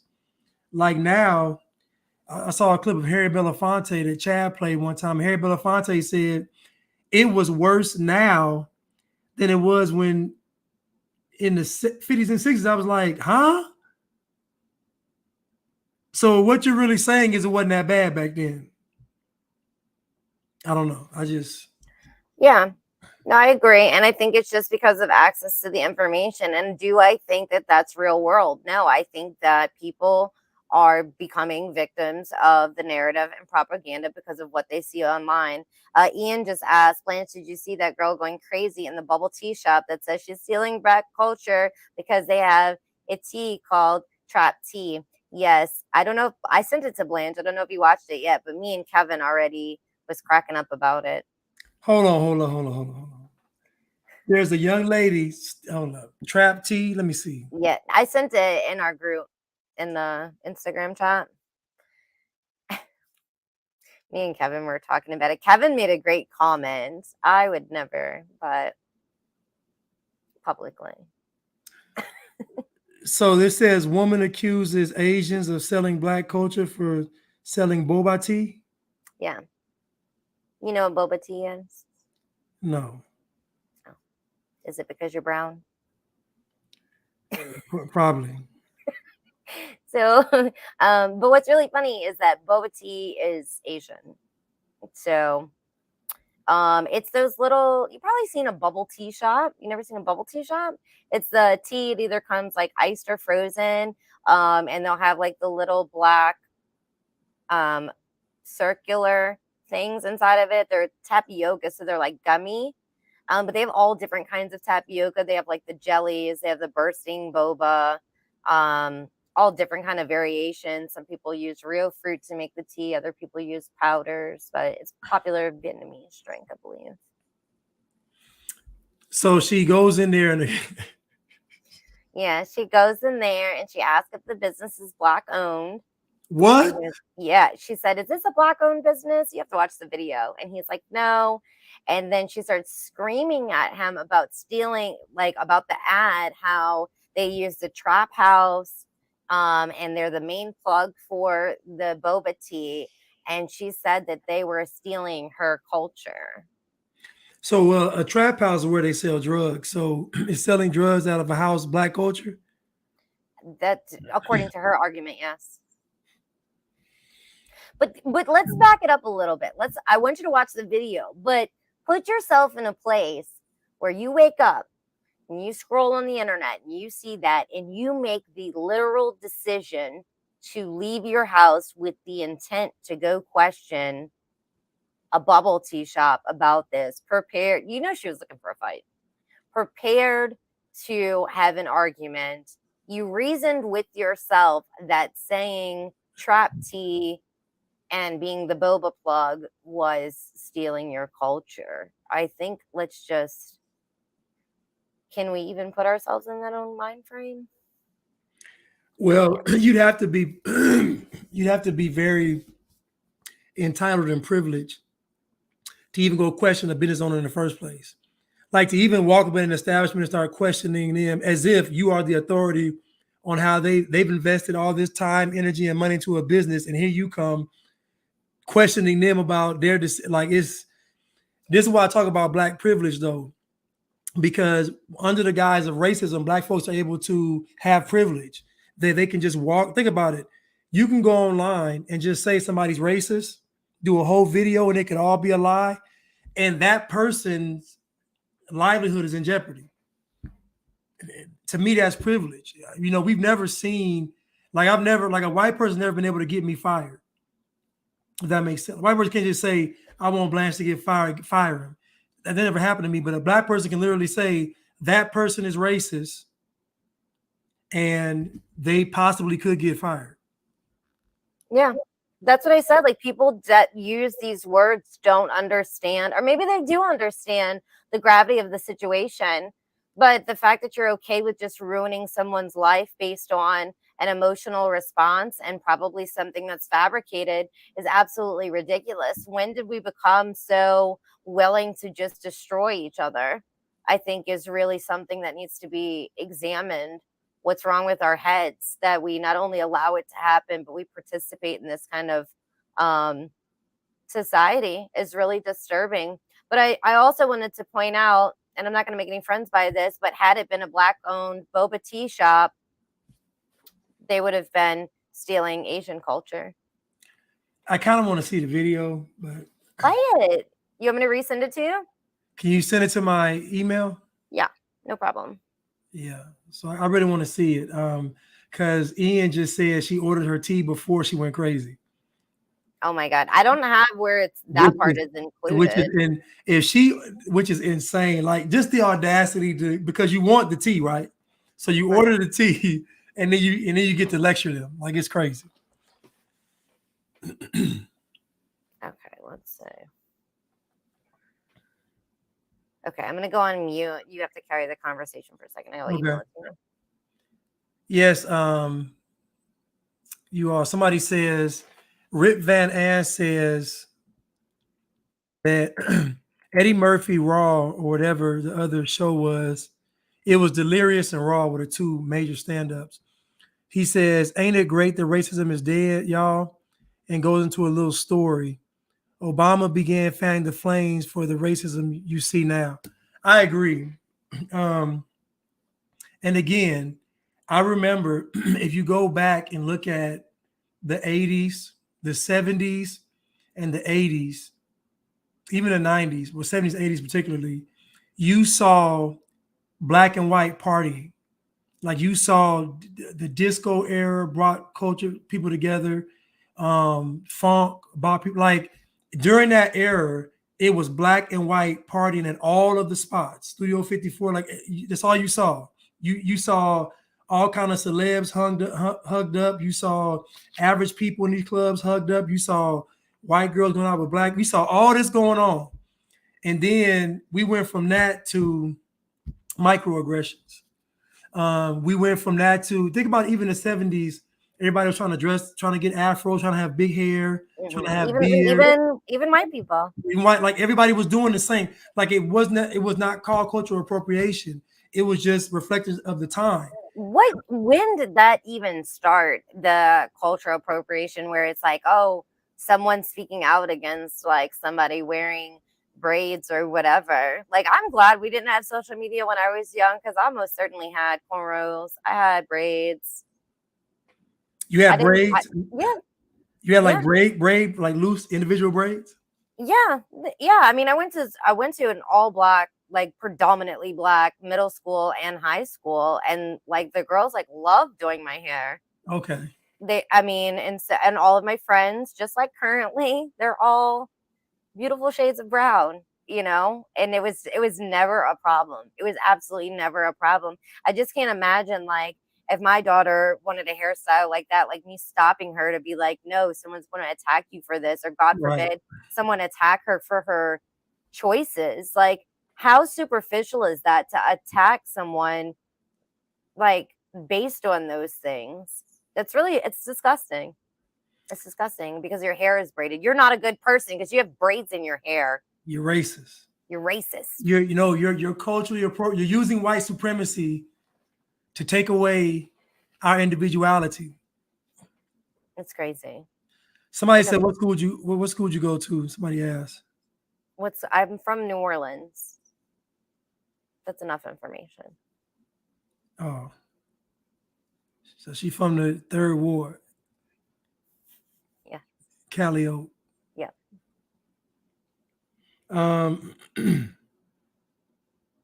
Somebody, Tori said on Instagram, the government got involved on how we should mix. That's what went wrong.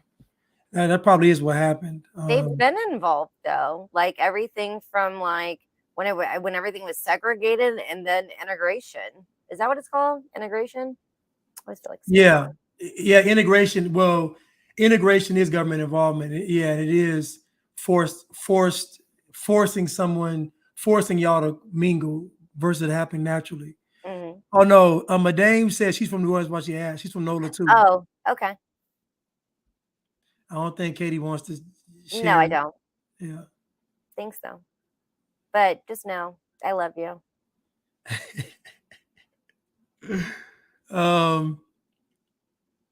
I used to braid my white girlfriend's hair when I was in school. Again, this stuff was normal. I remember being in high school seeing the same thing. Like it wasn't a big deal. Like nobody just, I don't know. Nobody cared. I remember being in high school and when OJ, I'm from California, but when OJ got found not, keep in mind, the OJ trial was being played in class. But when OJ was found guilty, the entire school celebrated.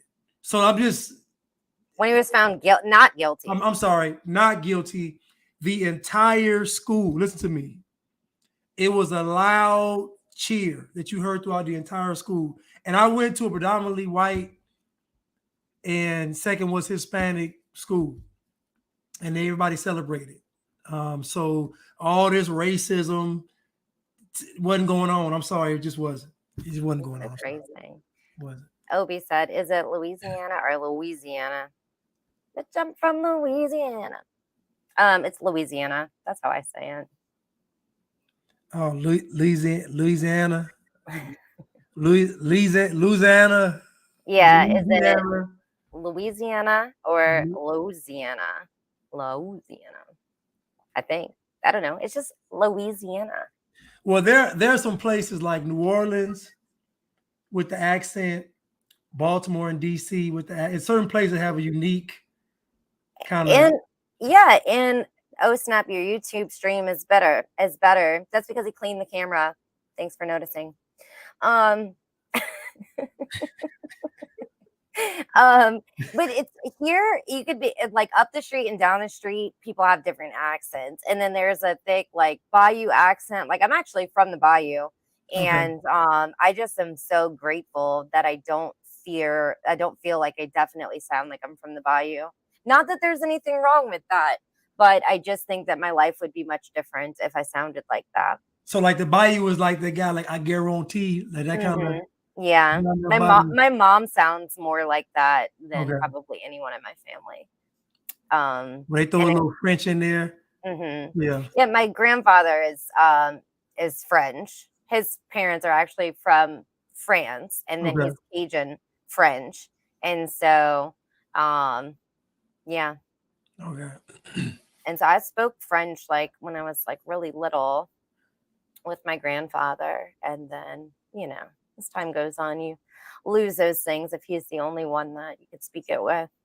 And so, yeah, I mean, I loved growing up here. I felt like, just going to school, there's people from, like I said, like the up the street, down the street, this side of the tracks, that side of the tracks, by the bayou, from New Orleans, all of those things. Like a majority of times, like things were like a really great space. I had a lot of great, friendships. It was never really like too much of a problem for anyone. So, and all the accents are cool too. Yeah. But and also New Orleans has a lot of culture too. That's what I like about the city, like a lot of culture. So did you send it to me? Yeah, I emailed it to you. Cool people in the parish sound like New Yorkers, New Jersey. What's funny is when we were traveling, I was only a kid. I was traveling with my whole family, and we stopped at a restaurant. The waitress kind of talking to us, got our drink orders, and asking us some questions and stuff. And she asked my family where they were from, and they answered. And then she looked at me. I'm like maybe 8 or 9 years old, and she's like, "And where are you from?" I'm like, literally the same place as my family. But she said that I sounded like I had more of a New York accent. Yeah. Oh, okay. The parish, you mean St. John Parish? Love the accent's my favorite American accent. I like some country one too. And I don't care what anyone says. When everyone changes how they sound pretty frequently, depending on who they're talking to. That's not just something that white people do when they're around this and that, or black people do when they're around this and that. Everyone that I've met, because I've paid attention to that for a long time, how people sound. You do change how you sound depending on who you're talking to. And it's not fake or anything like that. Just certain environments bring out different accents from you, and it's how you relate to people. So I want to speak to that too, is that there's nothing wrong with that, with kind of changing your tone, just so long as you don't change your whole personality. We're not struggling with like bipolar disorder. Yeah. Code switch. Yes, that's true. So we have this video we're going to play real quick and then get back to the song. Okay, do you think using this, you guys are not using Black culture to gain attention? Because you don't think this is Black culture? Is this Asian? Is this Asian culture? The common house is definitely an Asian culture. No, but it's a trap house though. Is that Asian culture? Yes, it is. Trap tea, the boba plug. You're using Black culture to gain customers. This establishment is not Black owned, but you're stealing Black culture. Is this not Black culture? Trap tea, the boba plug? No, you're these Asian people stealing Black culture once again. It's okay, you'll be exposed though. You're not Black owned, you're stealing Black culture. You're stealing Black culture. No, I came here because I thought it was Black owned. That's why I came here. I told my friends I'm supporting a Black business. This is not Black owned. This is not Black owned. Asians stealing Black culture once again. You're opposed. Don't talk. I'm a coon. I came here because I didn't know it was Black owned. I only did. But I'm tired of people. because you're a coon. I didn't even hear that last part where she called that man a coon. That was ridiculous. So what is wrong with you, lady? The whole thing was wrong. But then to turn around, look at it though, to turn around and to attack a Black man that tells you to stop acting like this.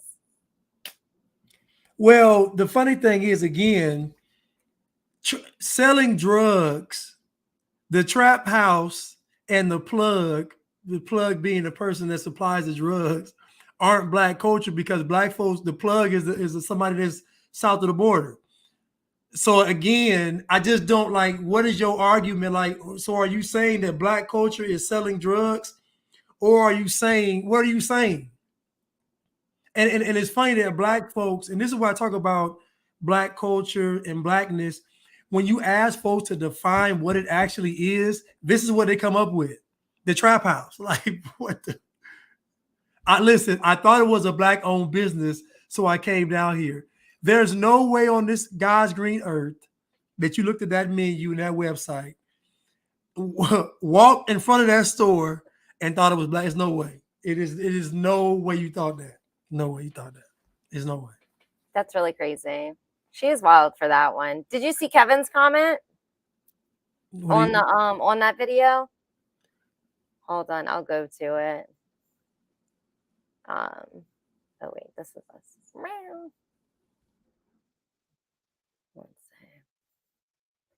I think he should be first. Yeah. Kevin said on that video, he said, and after she left, she went straight to an Asian nail salon and then left there and went to an Asian-owned beauty supply store to buy an Indian girl's hair for her sew-in. Knock it off, lady. The comments are wild on this one. They are.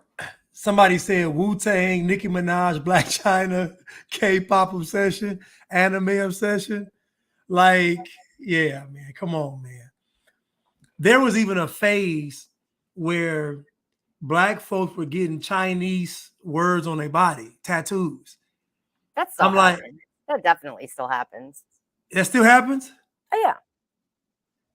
Yeah, so. I mean, here in the lovely land of Louisiana, I know it does. Man. It's like trends are very slow here, very slow moving. So things that were popular like 10, even 15 years ago, you still see not even like the old hats, but like just probably men your age still dressing the same way they did when they were teenagers. Still doing those same trends. Richmond is the I'm sorry, go ahead, kid. I'm sorry, I was just pulling it up. No, I was just saying that like the actual like I don't know if that's, I hate to even call it culture, but just like the way people are, their style, their influence, a lot of it is very slow to move and change here. Once something is popular and takes off, I think it would take like more artists, I'm going to be honest, like more artists being from here and acting differently or dressing differently. So essentially, a lot of the men here, oh, I don't want to just kind of generalize it, but there's still a lot of people that dress like Lil Wayne when like they first came out, is probably the best, most politest way I can say it. Let me get the super stickers real quick. Real Talk Nikki says, even if it was stealing Black culture, folks need to start using their culture for good if it's so influential. Thank you, Real Talk Nikki, for the super sticker. And Antoine Gordon, thank you for the super sticker. Thank you so much. Let me just get back down.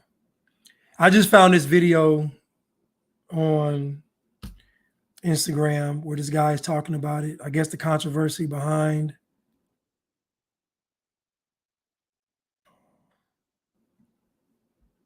Rich Men North of Richmond is the #1 song in the world right now. Singer Oliver Anthony hits on... It's #1 song in the world? Worldwide, no, and that's disinformation. It's on the top 50 for US, top 50 for US. It's #1. So many populist... Okay.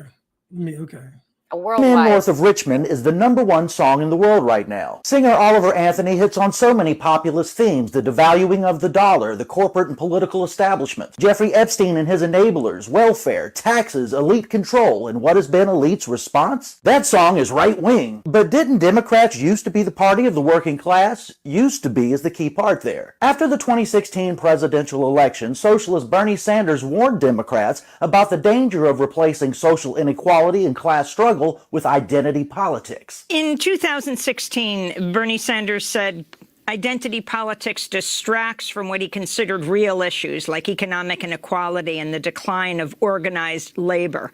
Has he changed his view of identity politics? And that was the last time Bernie told them not to focus on identity politics. Has he changed his view of identity politics? I think he's obviously changed. The American left immediately put Bernie in his place. They wanted everybody to know they were all about identity politics, and Sanders just kind of quit talking about it. I think he's obviously changed. So along comes a popular song about working class struggles that strikes a chord with millions of working class Americans, and the left automatically calls it right wing. Any old school progressive from decades ago would have been all about rich men from Richmond. Hell, in a different place and time, it could have been a Bernie Sanders campaign song. But not anymore, because now caring about working class people and their problems is right wing, apparently.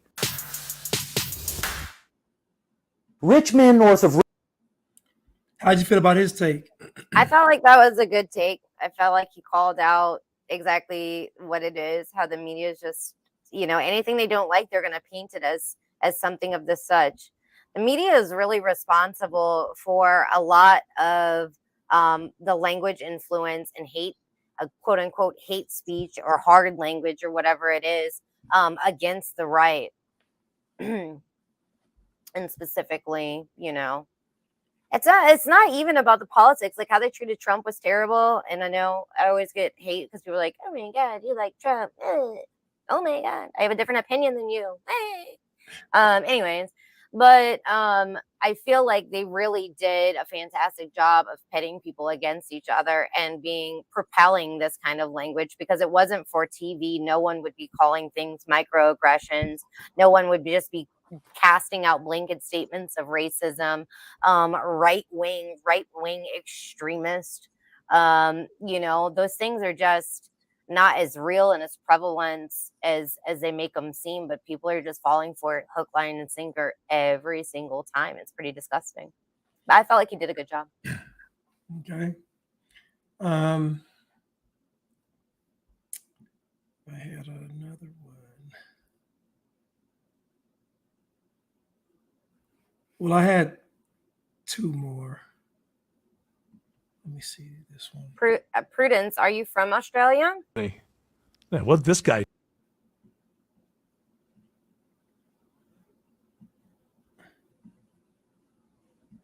Oh no, you can talk, Katie. Oh, I was just asking Prudence if they, I don't know what they are from Australia. I assumed it was a girl. And also, are you a girl or a boy? Good day, mate. That's racist. All right, let's play this one. Oliver Anthony. What'd this guy do? He wrote a song about working his ass off and realizing that the people in the top don't give a damn about him. The people who tell me that I shouldn't be listening to the song, they say there are dog whistles in there. I've been selling my soul, working all day, overtime hours for BS pay. I wish politicians would look out for minors, and not just minors on an island somewhere. Yep. Lord, we get folks in the... Lord, like there was a little Epstein shot there. Wait, so I heard a whistle and them acting like dogs, and they used the word dog whistle. What does dog whistle mean? Well, the symbolism is like the human ear can't hear the dog whistle. So, they make you believe that these people are so diabolically intelligent that they can make a song and the song is encoded with all kind of hidden messages that the other races can pick up on and somehow, to me, it's kind of crazy because you think about it. You call them a bunch of dumb rednecks, but then you give them credit for having this diabolical, intricate plan and plot to take over America. So you can't have it both ways. They can't be rednecks and hillbillies and then also dog whistling too. Come on. Okay, I feel like I got it now. So when people say something is a dog whistle and they're Black, they mean that whatever it is you're saying, that no other person who's not Black, so any non-Blacks, can't hear what's being really said, and it's only picked up by the Black ear. Yeah. That is wild. That is really wild. Okay, I'm glad that I got that all worked out. And So in other words, so basically with the dog whistling narrative, you can make anything racist. So I remember there was a guy, and when I talk about Trump, people start, people get crazy, but there was a guy, and I'm gonna say this too, that Donald Trump's presidency, to me, his presidency, forget him as a person, his presidency was the most eye-opening time in human history, in my opinion. I'm not talking about him, but when he was president, it had everybody searching for the truth. It had everybody trying to figure out everybody trying to figure out what was going on, who was behind this, who was behind the scenes. So to me, just his presence as presidency made folks wake up.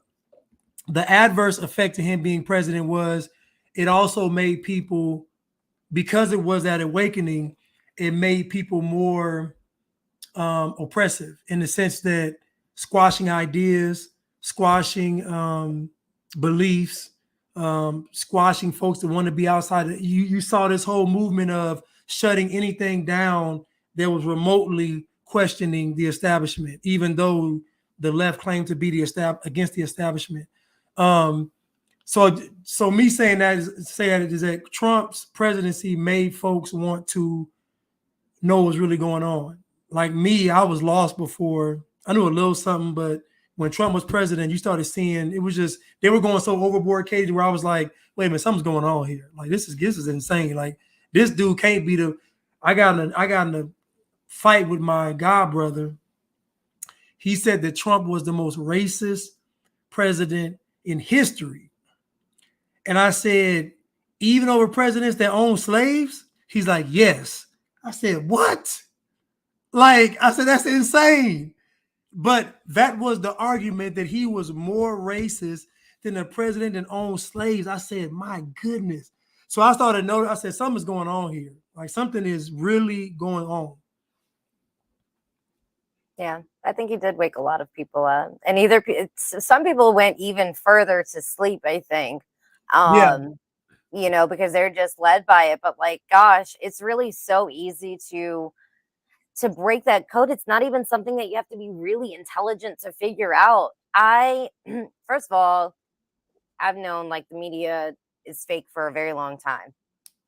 So not to discount that. But once I saw some of the things that the news was saying about Trump, like I was in the nail salon one time and I hear them talking about Trump, and I'm just like, this is just such a weird story. From that moment on, I said every time that Trump is live speaking, like from the White House, from the podium, whatever it is, I'm going to watch it. And then I'm going to watch the media right after. And it was so obvious how they would just blatantly lie, twist and turn things around, put some kind of spin on it to make it seem like he said something else. I had never seen it so blatantly obvious before, because before they would get on and lie, but they're lying about things that were not already publicly broadcast. Right. But not everybody thought, let me just follow whitehouse.gov, and when they go live and the president is actually speaking, I can see what he says. That was such a wild time. It's still wild. Can you believe that there's still people that think that Joe Biden is a good president? Just think about, I saw a video, and these people are just talking about voting for Joe Biden again. I'm like, what world are y'all living in? Like it's almost, but if you comply with everything, it isn't that bad. Like think about it, like if you comply with, like if you still got your job, I mean, gas is going, like, but your life is still pretty much the same. It's just stuff may be more expensive, but you still got your stuff. You still got your worldly stuff. Yeah.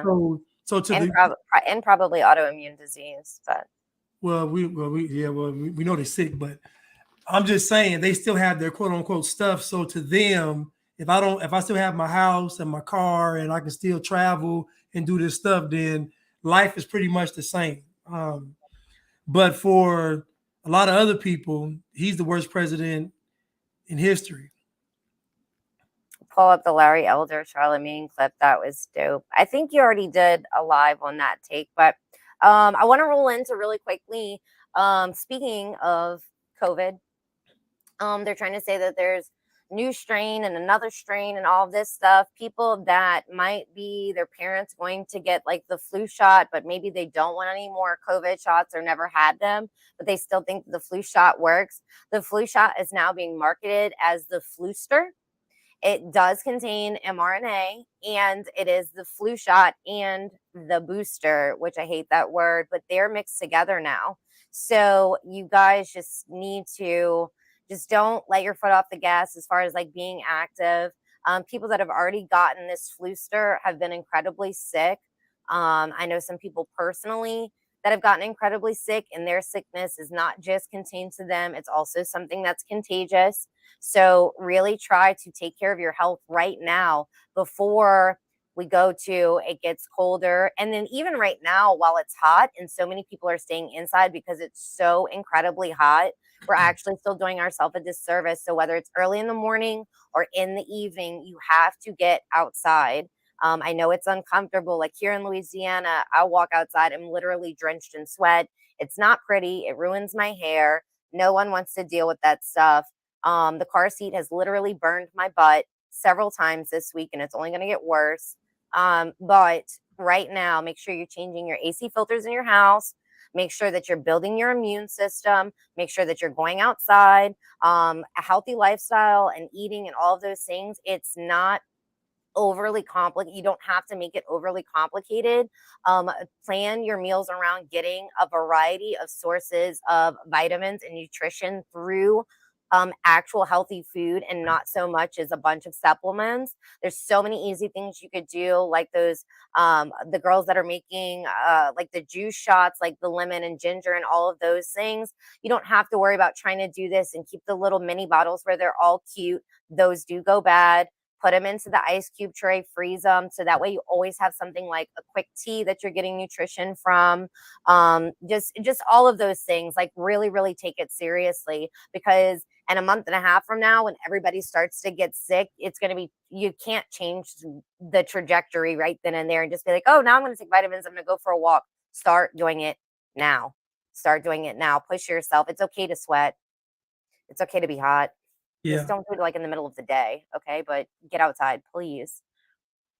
Sorry for that rant, but I just felt it was important. Philadelphia is 82 right now. That sounds nice. It's like 106 here.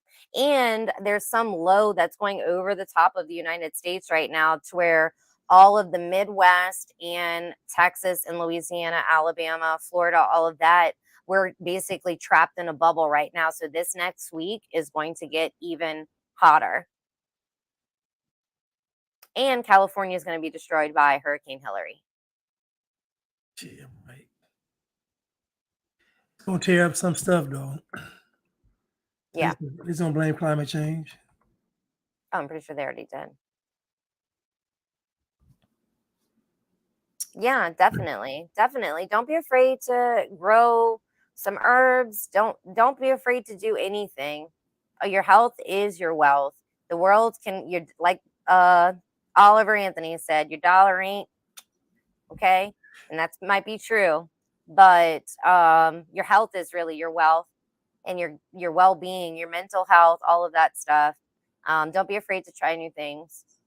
And if you need any help, reach out to me. If I don't know, I'll help you find the answer. But there's lots of resources out there. But the first thing you can do is just at least take that first step. Okay. Let me. I have one more video. Okay. And then we can wrap it up. We've been Yeah. at this for a minute. Did you guys enjoy the show? Don't forget to like So this the week, broadcast. Did y'all enjoy the show? Hope so. I had fun being here. This was fun. You brought I just bought a grow tent. I'm gonna be growing some herbs, Bob Marley style. So you mean herbs as in marijuana, or just the same way that you grow marijuana, but actual herbs? You can let me know. You cannot let me know. And I don't agree with hydroponic growing. If you have the option to not do hydroponic growing, I'm not for that. I realize that the food needs a lot of nutrition. And so the only way to get the hydroponic is like you have to basically add nutrition, like a nutrition compound to the water for the plant to be able to get enough nutrients. And so they won't even be as like nutrient rich for you to eat them. And just a fun fact, did you guys know that food is like, I want to say it's like 70% less nutrition in regular vegetables like the bell peppers, broccoli, lettuce, all that stuff than it was in like 1960. Yeah. It's like it's almost lost like 70% of it. Isn't that wild? Is that from the soil being depleted? Yeah, which I know Molly talks about that too. I don't think I stayed on for the whole time of your show with Molly, so maybe she touched on that. But that's so crazy. Thanks for the super sticker, Kevin. Thank you so much, Kevin.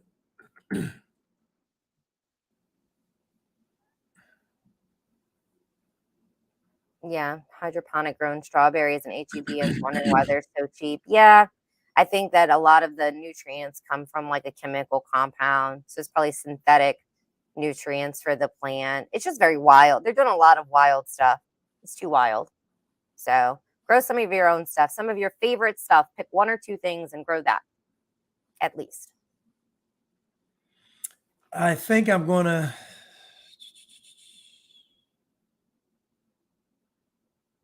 Who is this guy? Well, just some of them Instagram. But Oliver talks in this clip, so that's why. Oh, okay, cool, perfect. hey, what's up, y'all? So this week, social media and the internet has been going crazy over this guy, Oliver Anthony, and his song, country song, Rich Man North of Richmond. I could just wake up and it not be true, but it is. Oh, it is. Now, regardless of what you think of the song or not, he did a follow-up video from his car about what he hopes will come from it, and I found it to be very interesting. Check this out. When Oliver Anthony's long gone and forgotten about,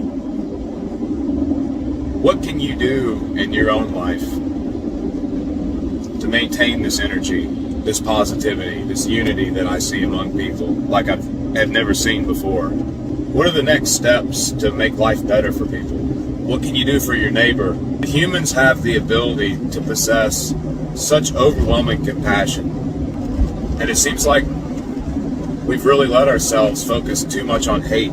I just feel that in this moment in time, when so many people are feeling the same frustrations, it would be wonderful to capitalize on that and just use that positive energy to help other people in your life, maybe people that are different than you, people that you wouldn't normally connect with. And it's easy to walk down the sidewalk by somebody and look down at the ground, look at your phone, but that really is a big part of the problem. Find a way to start having good conversations with people that live around you. That's all I want out of this. Man, I thought that was actually really legit and kind of shocking, because personally, if I had an overnight internet breaking smash country song, I'd probably say, hey, look out for my next song, or talk to my agent, or something like that. But Oliver seems very genuine in wanting people who are gaining that positivity from this experience with this song and how they're resonating with it, to take that goodness and then turn it around and put it back into the world. It's almost like he's saying that we should love our neighbors, and we are all about that idea. In fact, loving our neighbors sounds like one of the simplest things to do, but it can be one of the hardest things to put into practice. So, man, way to go, Oliver. Good on you, man. And hey, this is what we do here at Grace Bomb. So, DM us if you want to hook up, collaborate, something like that.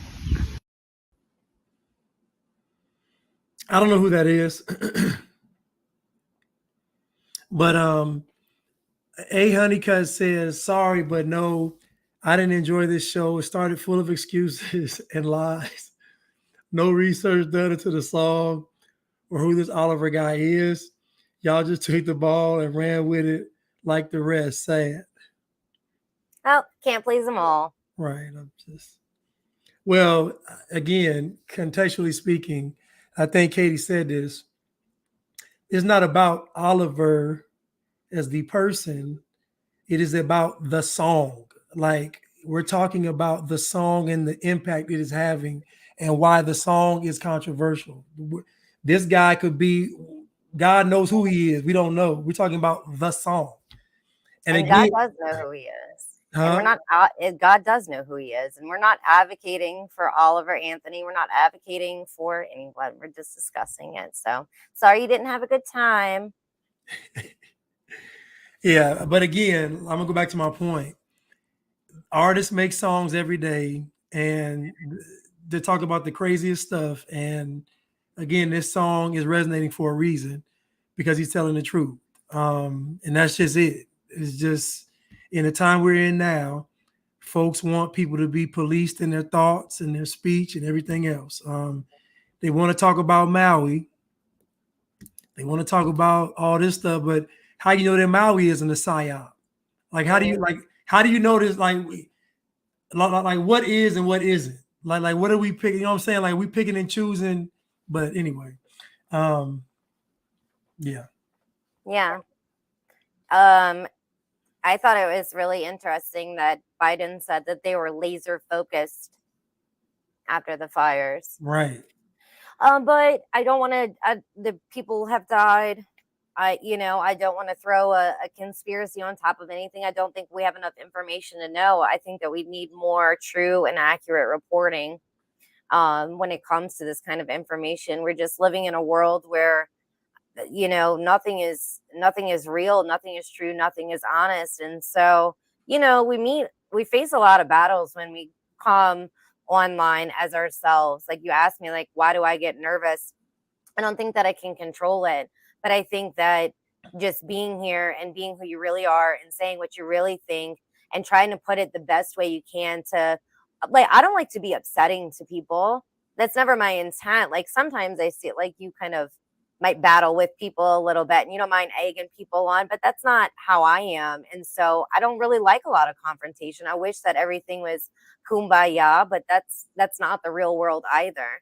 So it takes a lot to put yourself, out there and either be great to someone when no one else is being great to them, or to, put your face, online to say what it is you really think. So it takes a lot of courage to do these things, and we could all stand to be nicer to one another. So I appreciate him saying, to be unified. If you feel like this is calling for unity, like how I referenced Toby Keith's song after 9/11, to be kind of the same thing, is to just bring unity amongst people is important. And listen, you all, I'm not saying that what happened in Maui isn't real or it isn't an act of sabotage. What I'm saying is the argument is picking what's a psyop and what's not, what's real and what's fake. Like that can be done every day with anything. So I just think that the point of all this is to take the main focus of, like, why is the song controversial? Like, what is the song bringing out? What is the song exposing? The song is exposing media bias. The song is exposing propaganda. The song is exposing how Americans really feel. Like the song is exposing a lot, because the reaction to the song from the people is real. Whether the person is a plant or the song is fake, whatever the reason, the reaction to it is real.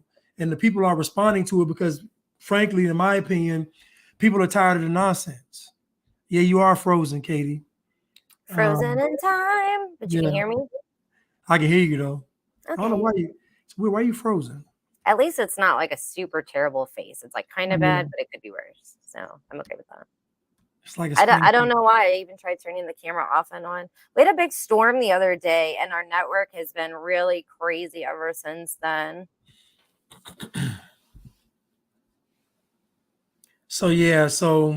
But again, I wasn't saying that the Maui thing wasn't real. I'm just saying that the argument is what's real, and it's just too much. It's just, I'm just taking the point of what's going on. I'm not getting into who these people are in their personal lives, none of that stuff. I'm still frozen, so that's okay. See, Angel made it. She said she's not feeling well. Feel better, Angel. We love you. And some comments. We need to come together. Good. Agreed. Yeah, don't forget to like this video. I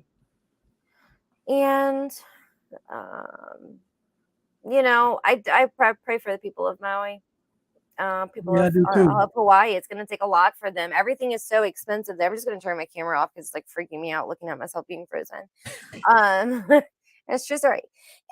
But Hawaii, that's not easy to get a lot of goods there. And when you think about people's home being destroyed and how much effort and money it's going to take to rebuild it. I mean, they have people living in very basic homes already, and their homes are already valued at $1 million. So here's the funny thing that I don't see anybody talking about is, because their property value is actually so high, is insurance going to reflect that and pay them accordingly? I would say not, but I mean, they're talking about the governor's going to get involved. And so the lady even said, give the people time to grieve before you even start rebuilding. Give the people time, because again, they want to come in immediately and start building and doing all this stuff. They're like, no, hold on and wait. And I understand, because these folks want to get their hands on, it's an opportunity. Obviously, I think 87% of the homes were residential. Stuff that was burnt was residential homes. So again, they're like, just hold off. And then they're like, respect our wishes on, what we want. And you should be coming to the people to figure out how we want this stuff, how we want the government to help. Yeah, that's why everybody needs to be careful about who gets elected in Yes. their place. Local elections really matter more than even presidential or Yeah. federal elections. Somebody suggested that it's a land grab. I think even if that wasn't the intentions, if like the fire was like genuine, the people that are circling in like sharks, they're 100% trying to do a land grab right Of now. course. It's opportunity. The same thing happens here after a hurricane. It's really disgusting. The rich Yeah. live off Yeah, mountains. even if it wasn't intentional, it would still have the same reaction. They still want the land. So I mean, like to me, that doesn't even matter if it's real or fake. It's what they're going to do afterwards, because the afterwards is what people got to worry about if they survived what took Yeah. place. And the island's only so big, so there's only so many places Yeah. that these people can go. And they're a lot of them are like native or indigenous, whatever you want to say, to there. So I think it was really disgusting of Biden to be like, here's $700 for each of you too. That's good. Do you know how insane? Do you know how expensive Hawaii is? First of all, do you know how insane that is? $700 in my house is burnt to the ground. Yep. Even though I don't really think that it's not, I think government assistance in those instances are good. Because like I, for instance, have been in that situation before, but I actually don't think it's constitutional for the federal government to pay out because of natural disaster or disasters of any kind. I don't think that that's how taxpayer money should be appropriated, but I dare not speak on that when we're sending $140 billion to Ukraine. But I think just like as a general rule, going back to the Constitution just needs to happen. And every time a decision like this is made, just more and more obvious that that's what needs to happen. These people are operating outside of the rules written to control government. So get to know the Constitution, get to know your state constitutions are really important. And I would suggest reading the Federalist Papers. It's really can be complicated, to be honest with you, but there's plenty of people that are like breaking down the Federalist Papers, but like whether they have a YouTube channel or in Twitter Spaces or wherever it is you get content from. That's something definitely important to look into and have somebody explain how that all works. Ukraine is another psyop in itself. I think that too. $700 for a salad and a table of four. Yeah, I mean, people. I mean, they just don't have enough resources there. $700 is not going to do anything for these people. People that cross the border illegally get more than the people of Hawaii. Right. And it's sad. It's sad. We should demand more of our government. We shouldn't just leave it to the people of Hawaii to speak out either. Because again, I just can kind of put myself in that situation of going through hurricanes and stuff like that, like us not really having a connection or the will or the power to fight. So you always want to have somebody like backing in your corner. The American people need to speak up and demand better for them. The people of Ohio too. I felt like we really tried for Ohio, but that just kind of like fell off as well because there's just too many people saying like you try to get involved in those things and they just shout you down, call you conspiracy theorist, and you get shut out in a lot of ways, silenced in a lot of ways, and it's really just not fair. Yeah. We should have free speech. If the Constitution worked, it would have worked to protect us from this tyranny. Well, I would say that the American people didn't value their own freedoms, and so what you saw was you allow folks to get on TV and tell you the Constitution was racist, that America was racist, and so you all listen to all that nonsense. I know I used to listen to it. So we listened to all this stuff for years and accepted all the stuff they did to us. I mean, this is on the people. I'm not going to ever put on the government because it's 330 million Americans. There's no excuse. Like it's a couple of thousand people in governing body in positions. Like there's no excuse. So whatever we didn't like, we should have said something about it. And been unified about it, but we didn't. Right. We just let people just divide us into the micro things. The Constitution does work when it's abided by in the correct way, which means we, the people. So you can't blame the government for being tyrannical when we're the ones that's supposed to hold the government accountable. So I would just ask people, 1, do you know the Constitution? 2, did you go and protest? 3, what have you done? Have you sent emails? Have you written letters? Have you tried to organize and things like that? Like, can you find something to unify over that's not just about you and being selfish? And that's where a lot of people hit a brick wall. Even if they do have the desire to go and fight, a lot of their intentions wind up being clouded by their own personal gain. And that's a morality issue, and that is a social issue. And it comes from us not condemning poor behavior and allowing a lot of these things into our culture as a society, as an American culture, just letting it be. We want to be left alone and all of these other things, but it gets to a point where you have to take some kind of responsibility for how the country is. And we can't just keep blaming it on other people. It's really our fault as a collective. It is. And so that's my take on, I agree with Katie 100%. It was on us. So we dropped the ball. And even now, in a time where we should pick the ball up because we all, quote unquote, know so much, we're still not doing it. So can't blame the government. Yeah, we just need to hold them accountable. Right. You know, and I'll share this. I really worry some nights going to sleep. I think about what is going to happen if I open my eyes tomorrow and they're doing this all over again. And I've thought that since things have really simmered down. And guess what? We're about to be headed right back into the same thing. Yeah. Where they're going to try to pull some stuff. They're going to convince people that they're sick.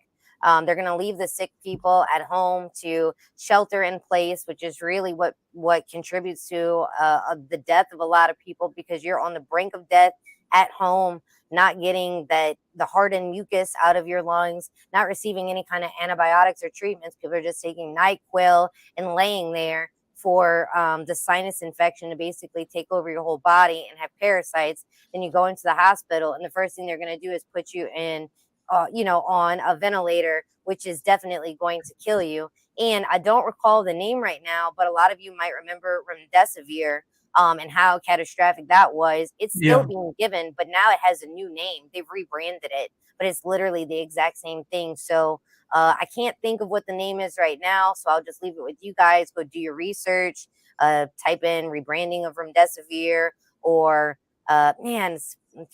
pro something. Anyways, but there's just a lot of things that we need to be aware of. I'm not saying to live in fear. I'm saying to be knowledgeable on the things that are important and take measures against it. And don't be afraid to stand up against tyrannical people, whether they're part of the government, part of the PSYOP, or part of the mob.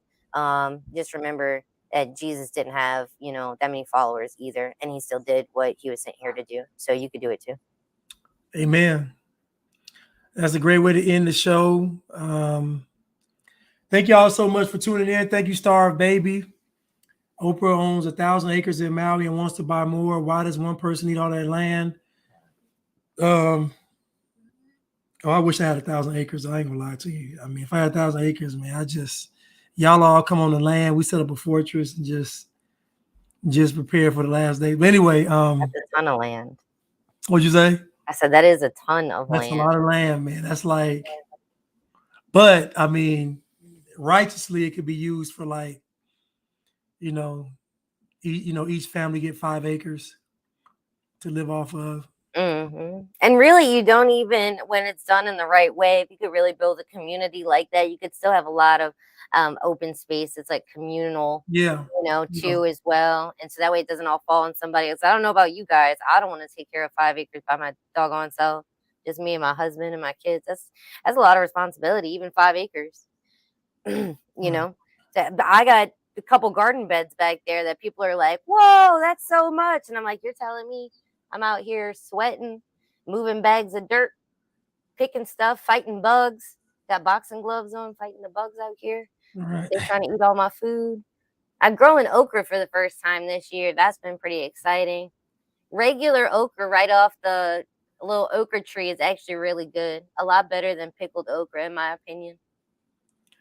Yeah, okra, I only like Fried okra. No one's surprised. Yeah. Fried okra is delicious. I But just don't like the slimy. You know, I can't do the slime.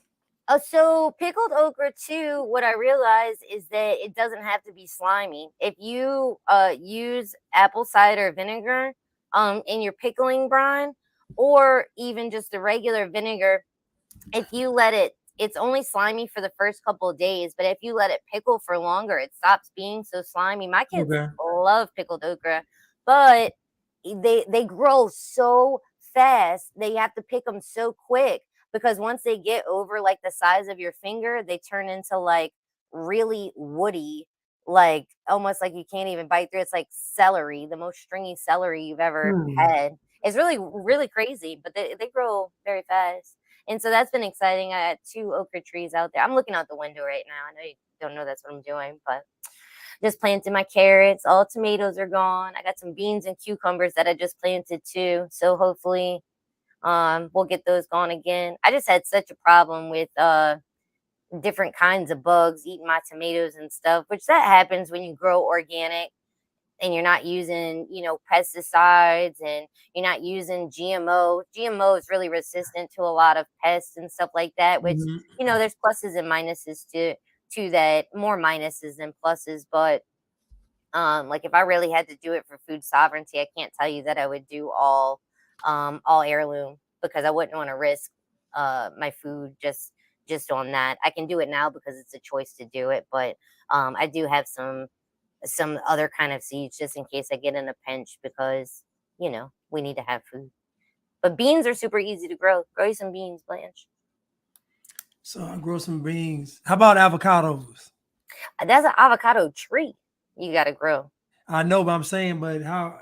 Because that takes a long time. I got a whole bunch of avocado seeds, That takes a long time to grow an avocado tree. That's going to get you better off buying a baby avocado tree. Katie, choose some plants to be sacrificial plants. I know. I tried that. Guess what? They ate everything anyways. That's not true. We have super bugs, and when you only have, if I'm the only person in this radius that has a garden, guess what? It's the buffet. My yard is the buffet. Those bugs is not going nowhere else. It's a bug's life in my backyard. They have a great time. They ate all my strawberries. Made me want to cry. Made me want to cry. Well, we're going to Thank you, everybody. What's that? I need to get the land. That's what I need. Yeah, so you could try all kinds of stuff. And I tell you that's been the best part about gardening, is the successes and the failures. Even the bugs is not the worst part. I used to be terrified of bees and wasps and stuff like that. I'm not scared of them anymore. They just leave me alone. I leave them alone. They don't bother me. They just buzz right past me. I realize most bugs don't bother. Like most of the bugs that would cause damage don't really bother. Although I did get stung last week, but most bugs don't really bother. I was backing up and this wasp, and one of those red ones came and stung my shoulder and took off. But yeah. I only got stung one time by a wasp, and I was cleaning up some stuff in the yard. Like I had like some pieces of metal and stuff that I just put in the garbage can behind me, and I went to go pick something else up, and I thought that I stabbed my leg with that piece of metal that was behind me. And I turned around, I looked, there was no blood. I just got stung by a wasp. That was the first time I've ever been assaulted by a bee or wasp. Yeah. And that was terrible. I was a big baby about it, but yes, it turned into a DIY podcast instead of the live. I don't know if you guys know this, but I love talking to Blanchard. We're actually friends, and we just talk about all kinds of crazy stuff. So this is what it is. Richmond, north of Renshaw, and a hip hop beat. Anyways, thank you everybody for being here. I appreciate it. I appreciate you guys being part of this and contributing all the things that we did. Make sure you like this video, share it with a friend. You either make somebody happy or make somebody annoyed today. But just try to be a good person, everybody. Yes, you can check out Katie on YouTube, Louisiana Sister Squad podcast. Instagram, Louisiana Sister Squad. Where else, Katie? Oh, Telegram. I'm on Telegram. I'm on Twitter. Rumble. I'm on Twitter, which is now known as X, formerly known as Twitter. I'm on Twitter a lot. I don't get it censored as much there. It's really interactive. If you haven't been back on Twitter yet or have never been on Twitter, the spaces are really fun. Not on Twitter or Instagram for the month of August. So great to see you, Katie. Yeah, and I'm uploading some content to YouTube as well. I'm trying to put some of our podcasts, we've moved to video podcasts, so trying to put it there. Just did an episode with the CEO and founder of Thriving on Fitness. Casey's a wonderful, wonderful woman. She's got a list of certifications for nutrition and fitness, and was just really so awesome to talk to. I'm going to have some people from her team come back on to talk about nutrition in specific, to kind of dive a little bit deeper. But I feel like it was a good baseline to start for people that might be struggling. I know intermittent fasting is real popular right now, but a lot of people don't know that that's not really a great choice for everyone. You can't just see diets or lifestyles that's on the internet and say, this is what I want to do with really no guidance. That's not a very smart thing to do. I did it myself. I was on real intermittent fasting for 4 weeks, and I lost 0 pounds because it was not the right choice for my body. So had to kind of change that around. Katie, they said if you're racist, it's hard to lose weight. Oh, that's probably what it is. Yeah, that's probably what it is. If you're racist, it's hard to lose weight. You gotta be woke. You burn the most calories being woke. I don't. Have you seen woke people? I think that might fall into like the double-minded hypocrisy thing. Y'all on Rumble. Yeah. But if I'm not losing weight, that is probably why. Is because somebody somewhere is saying that I'm racist. But it is what it is. People can say whatever they want. Yeah. I'm free speech absolutist. I'm trying to get better at really sticking to that now that I'm the one on the internet that people are screaming at. But it is what it, like I said, it's the same thing if somebody was like, oh my gosh, you're fat, or told me something that I was tall and I'm not, or whatever. It's just because somebody says it doesn't make it true. And I just hope that we get to a point where people stop using such crazy language to describe people that's not true. I think calling someone a racist with no evidence is the same as like, on the right, I'll say the overuse of the word pedophile, inaccurate use of the word pedophile. That's very life-changing. Calling people groomers are, that's very life-changing. We need to just have more respect for the language, because if everybody's a racist, then nobody's a racist. And that applies for everything. If everybody's an influencer, nobody's an influencer. If everybody's rich, then nobody's rich. It's all relative. So if for things that are important for us to call out, we need to, just not be overusing these words that are life-changing for someone else and actually don't mean anything to other people. So sorry, I went on another rant. I love you guys. I'll let you guys go. Go enjoy your Saturday. It's about 4:30 here. I'm going to get some early dinner, and I'm definitely going for a walk this evening. Going to go probably near the lakefront, where maybe I'll get a little bit of breeze coming off, but it just generally feels like somebody has the gates of hell open outside right now. It's pretty horrible, but I'm going to do it anyways. Well, all right, you all. Thank you, Katie, for coming on, and thank y'all for tuning in today. I love y'all, and I look forward to another live with Katie or me going on her podcast, either one. But we're thankful that y'all showed up today. Your sister is in here talking about you need to buy some chairs. What, she's on Instagram? Yeah. What'd she say? You get some chairs. Because I'm racist? Yeah.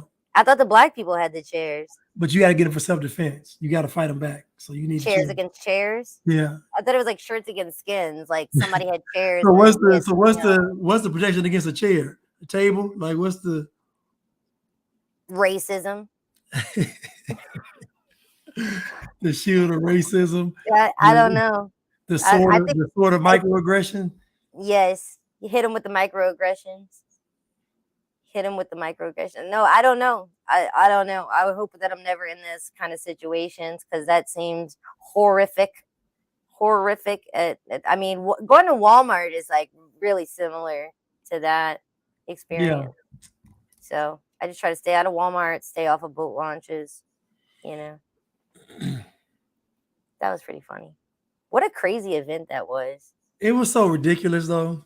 Why is life like this? Why is this what goes viral? It's so crazy. But Katie, I'm just like, if you watch the video, the actual security guard fight lasted about a minute. Like the fight was over so fast. And I'm like, the other 14 minutes was just it was ridiculous. She was just walling out. Yeah, it wasn't nobody protecting that man. That man was way out of harm's way. Listen, I saw you going over some of it, and I watched some of it to try to get some context, and I really never did. I don't know who was the instigator. I don't know what really happened. It just looked like a hot mess, and I see videos like that all the time. And then especially these people, like people really fighting, or people, a group of people bullying somebody, or whomever it is fighting. The amount of aggression when you really stop to look at the person, the amount of aggression they have for someone that doesn't freaking deserve it is mind-blowing to me. I'm like, something is wrong with this person. Someone has been treating this person horribly. They've been under bad influence. Their mind is broken. They're mentally ill, like any of these things. But I don't know what it's like to just have so much aggression that you just want to rage and hurt people like that. And then the people in the background, there's always somebody running up to do an extra kick or a stomp or swing a punch or something like that. I'm like, the frick is wrong with y'all? What just would never. I don't know. That's why I say it had nothing. It had nothing to do with defending him. Nothing. Like it had because the fight had been over. All that extra stuff we saw had nothing to do with, like, it was, that fight had been over. And to me, it was just an opportunity to get your rocks off. That's all. It was like what you call it, foolishness. Yeah, pure utter foolishness. Yeah. Run up, be like, oh, somebody's fighting. Let me come get my. Why don't y'all go to the gym? Y'all ever try boxing? Well, I'm not gonna get on the health of.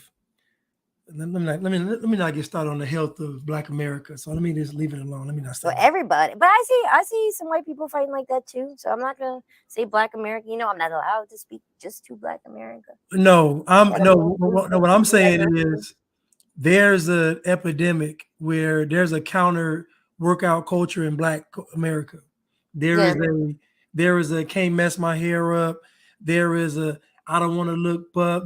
There's a whole culture against actual working out and being healthy. Like it is. I'm not gonna lie, the sweating thing and ruining your hair is definitely something that holds me back from working out as regularly as I probably need to. I'm gonna be honest. Even my own hair, I do not like to wash my hair every single day. And if I'm working out, I'm sweating. I am sweating, and there's no getting around washing the hair. So, you know. See, Morgan just said the gym is racist. Oh, the gym. I don't even go to the gym because it's racist. Then you're racist then. No, the gym is racist. That's why I don't go. I've got to stand with my people. But it can't be racist if you're not there. So you have to be there to make it racist. So if you don't go, you know what I'm saying? If it's just a gym, it's just a gym. You got to make it racist. So you got to show up. I have to go to make the gym. Then when I walk in and you're there, then the gym is racist. Well, see, now you guys can go to the gym because I'm not there. So now the gym has been unracized. But now we don't want to go because you. Well, I don't know how to help you. All right. I'll see you guys Sunday. All right. Have a good day. All right. Bye. All right.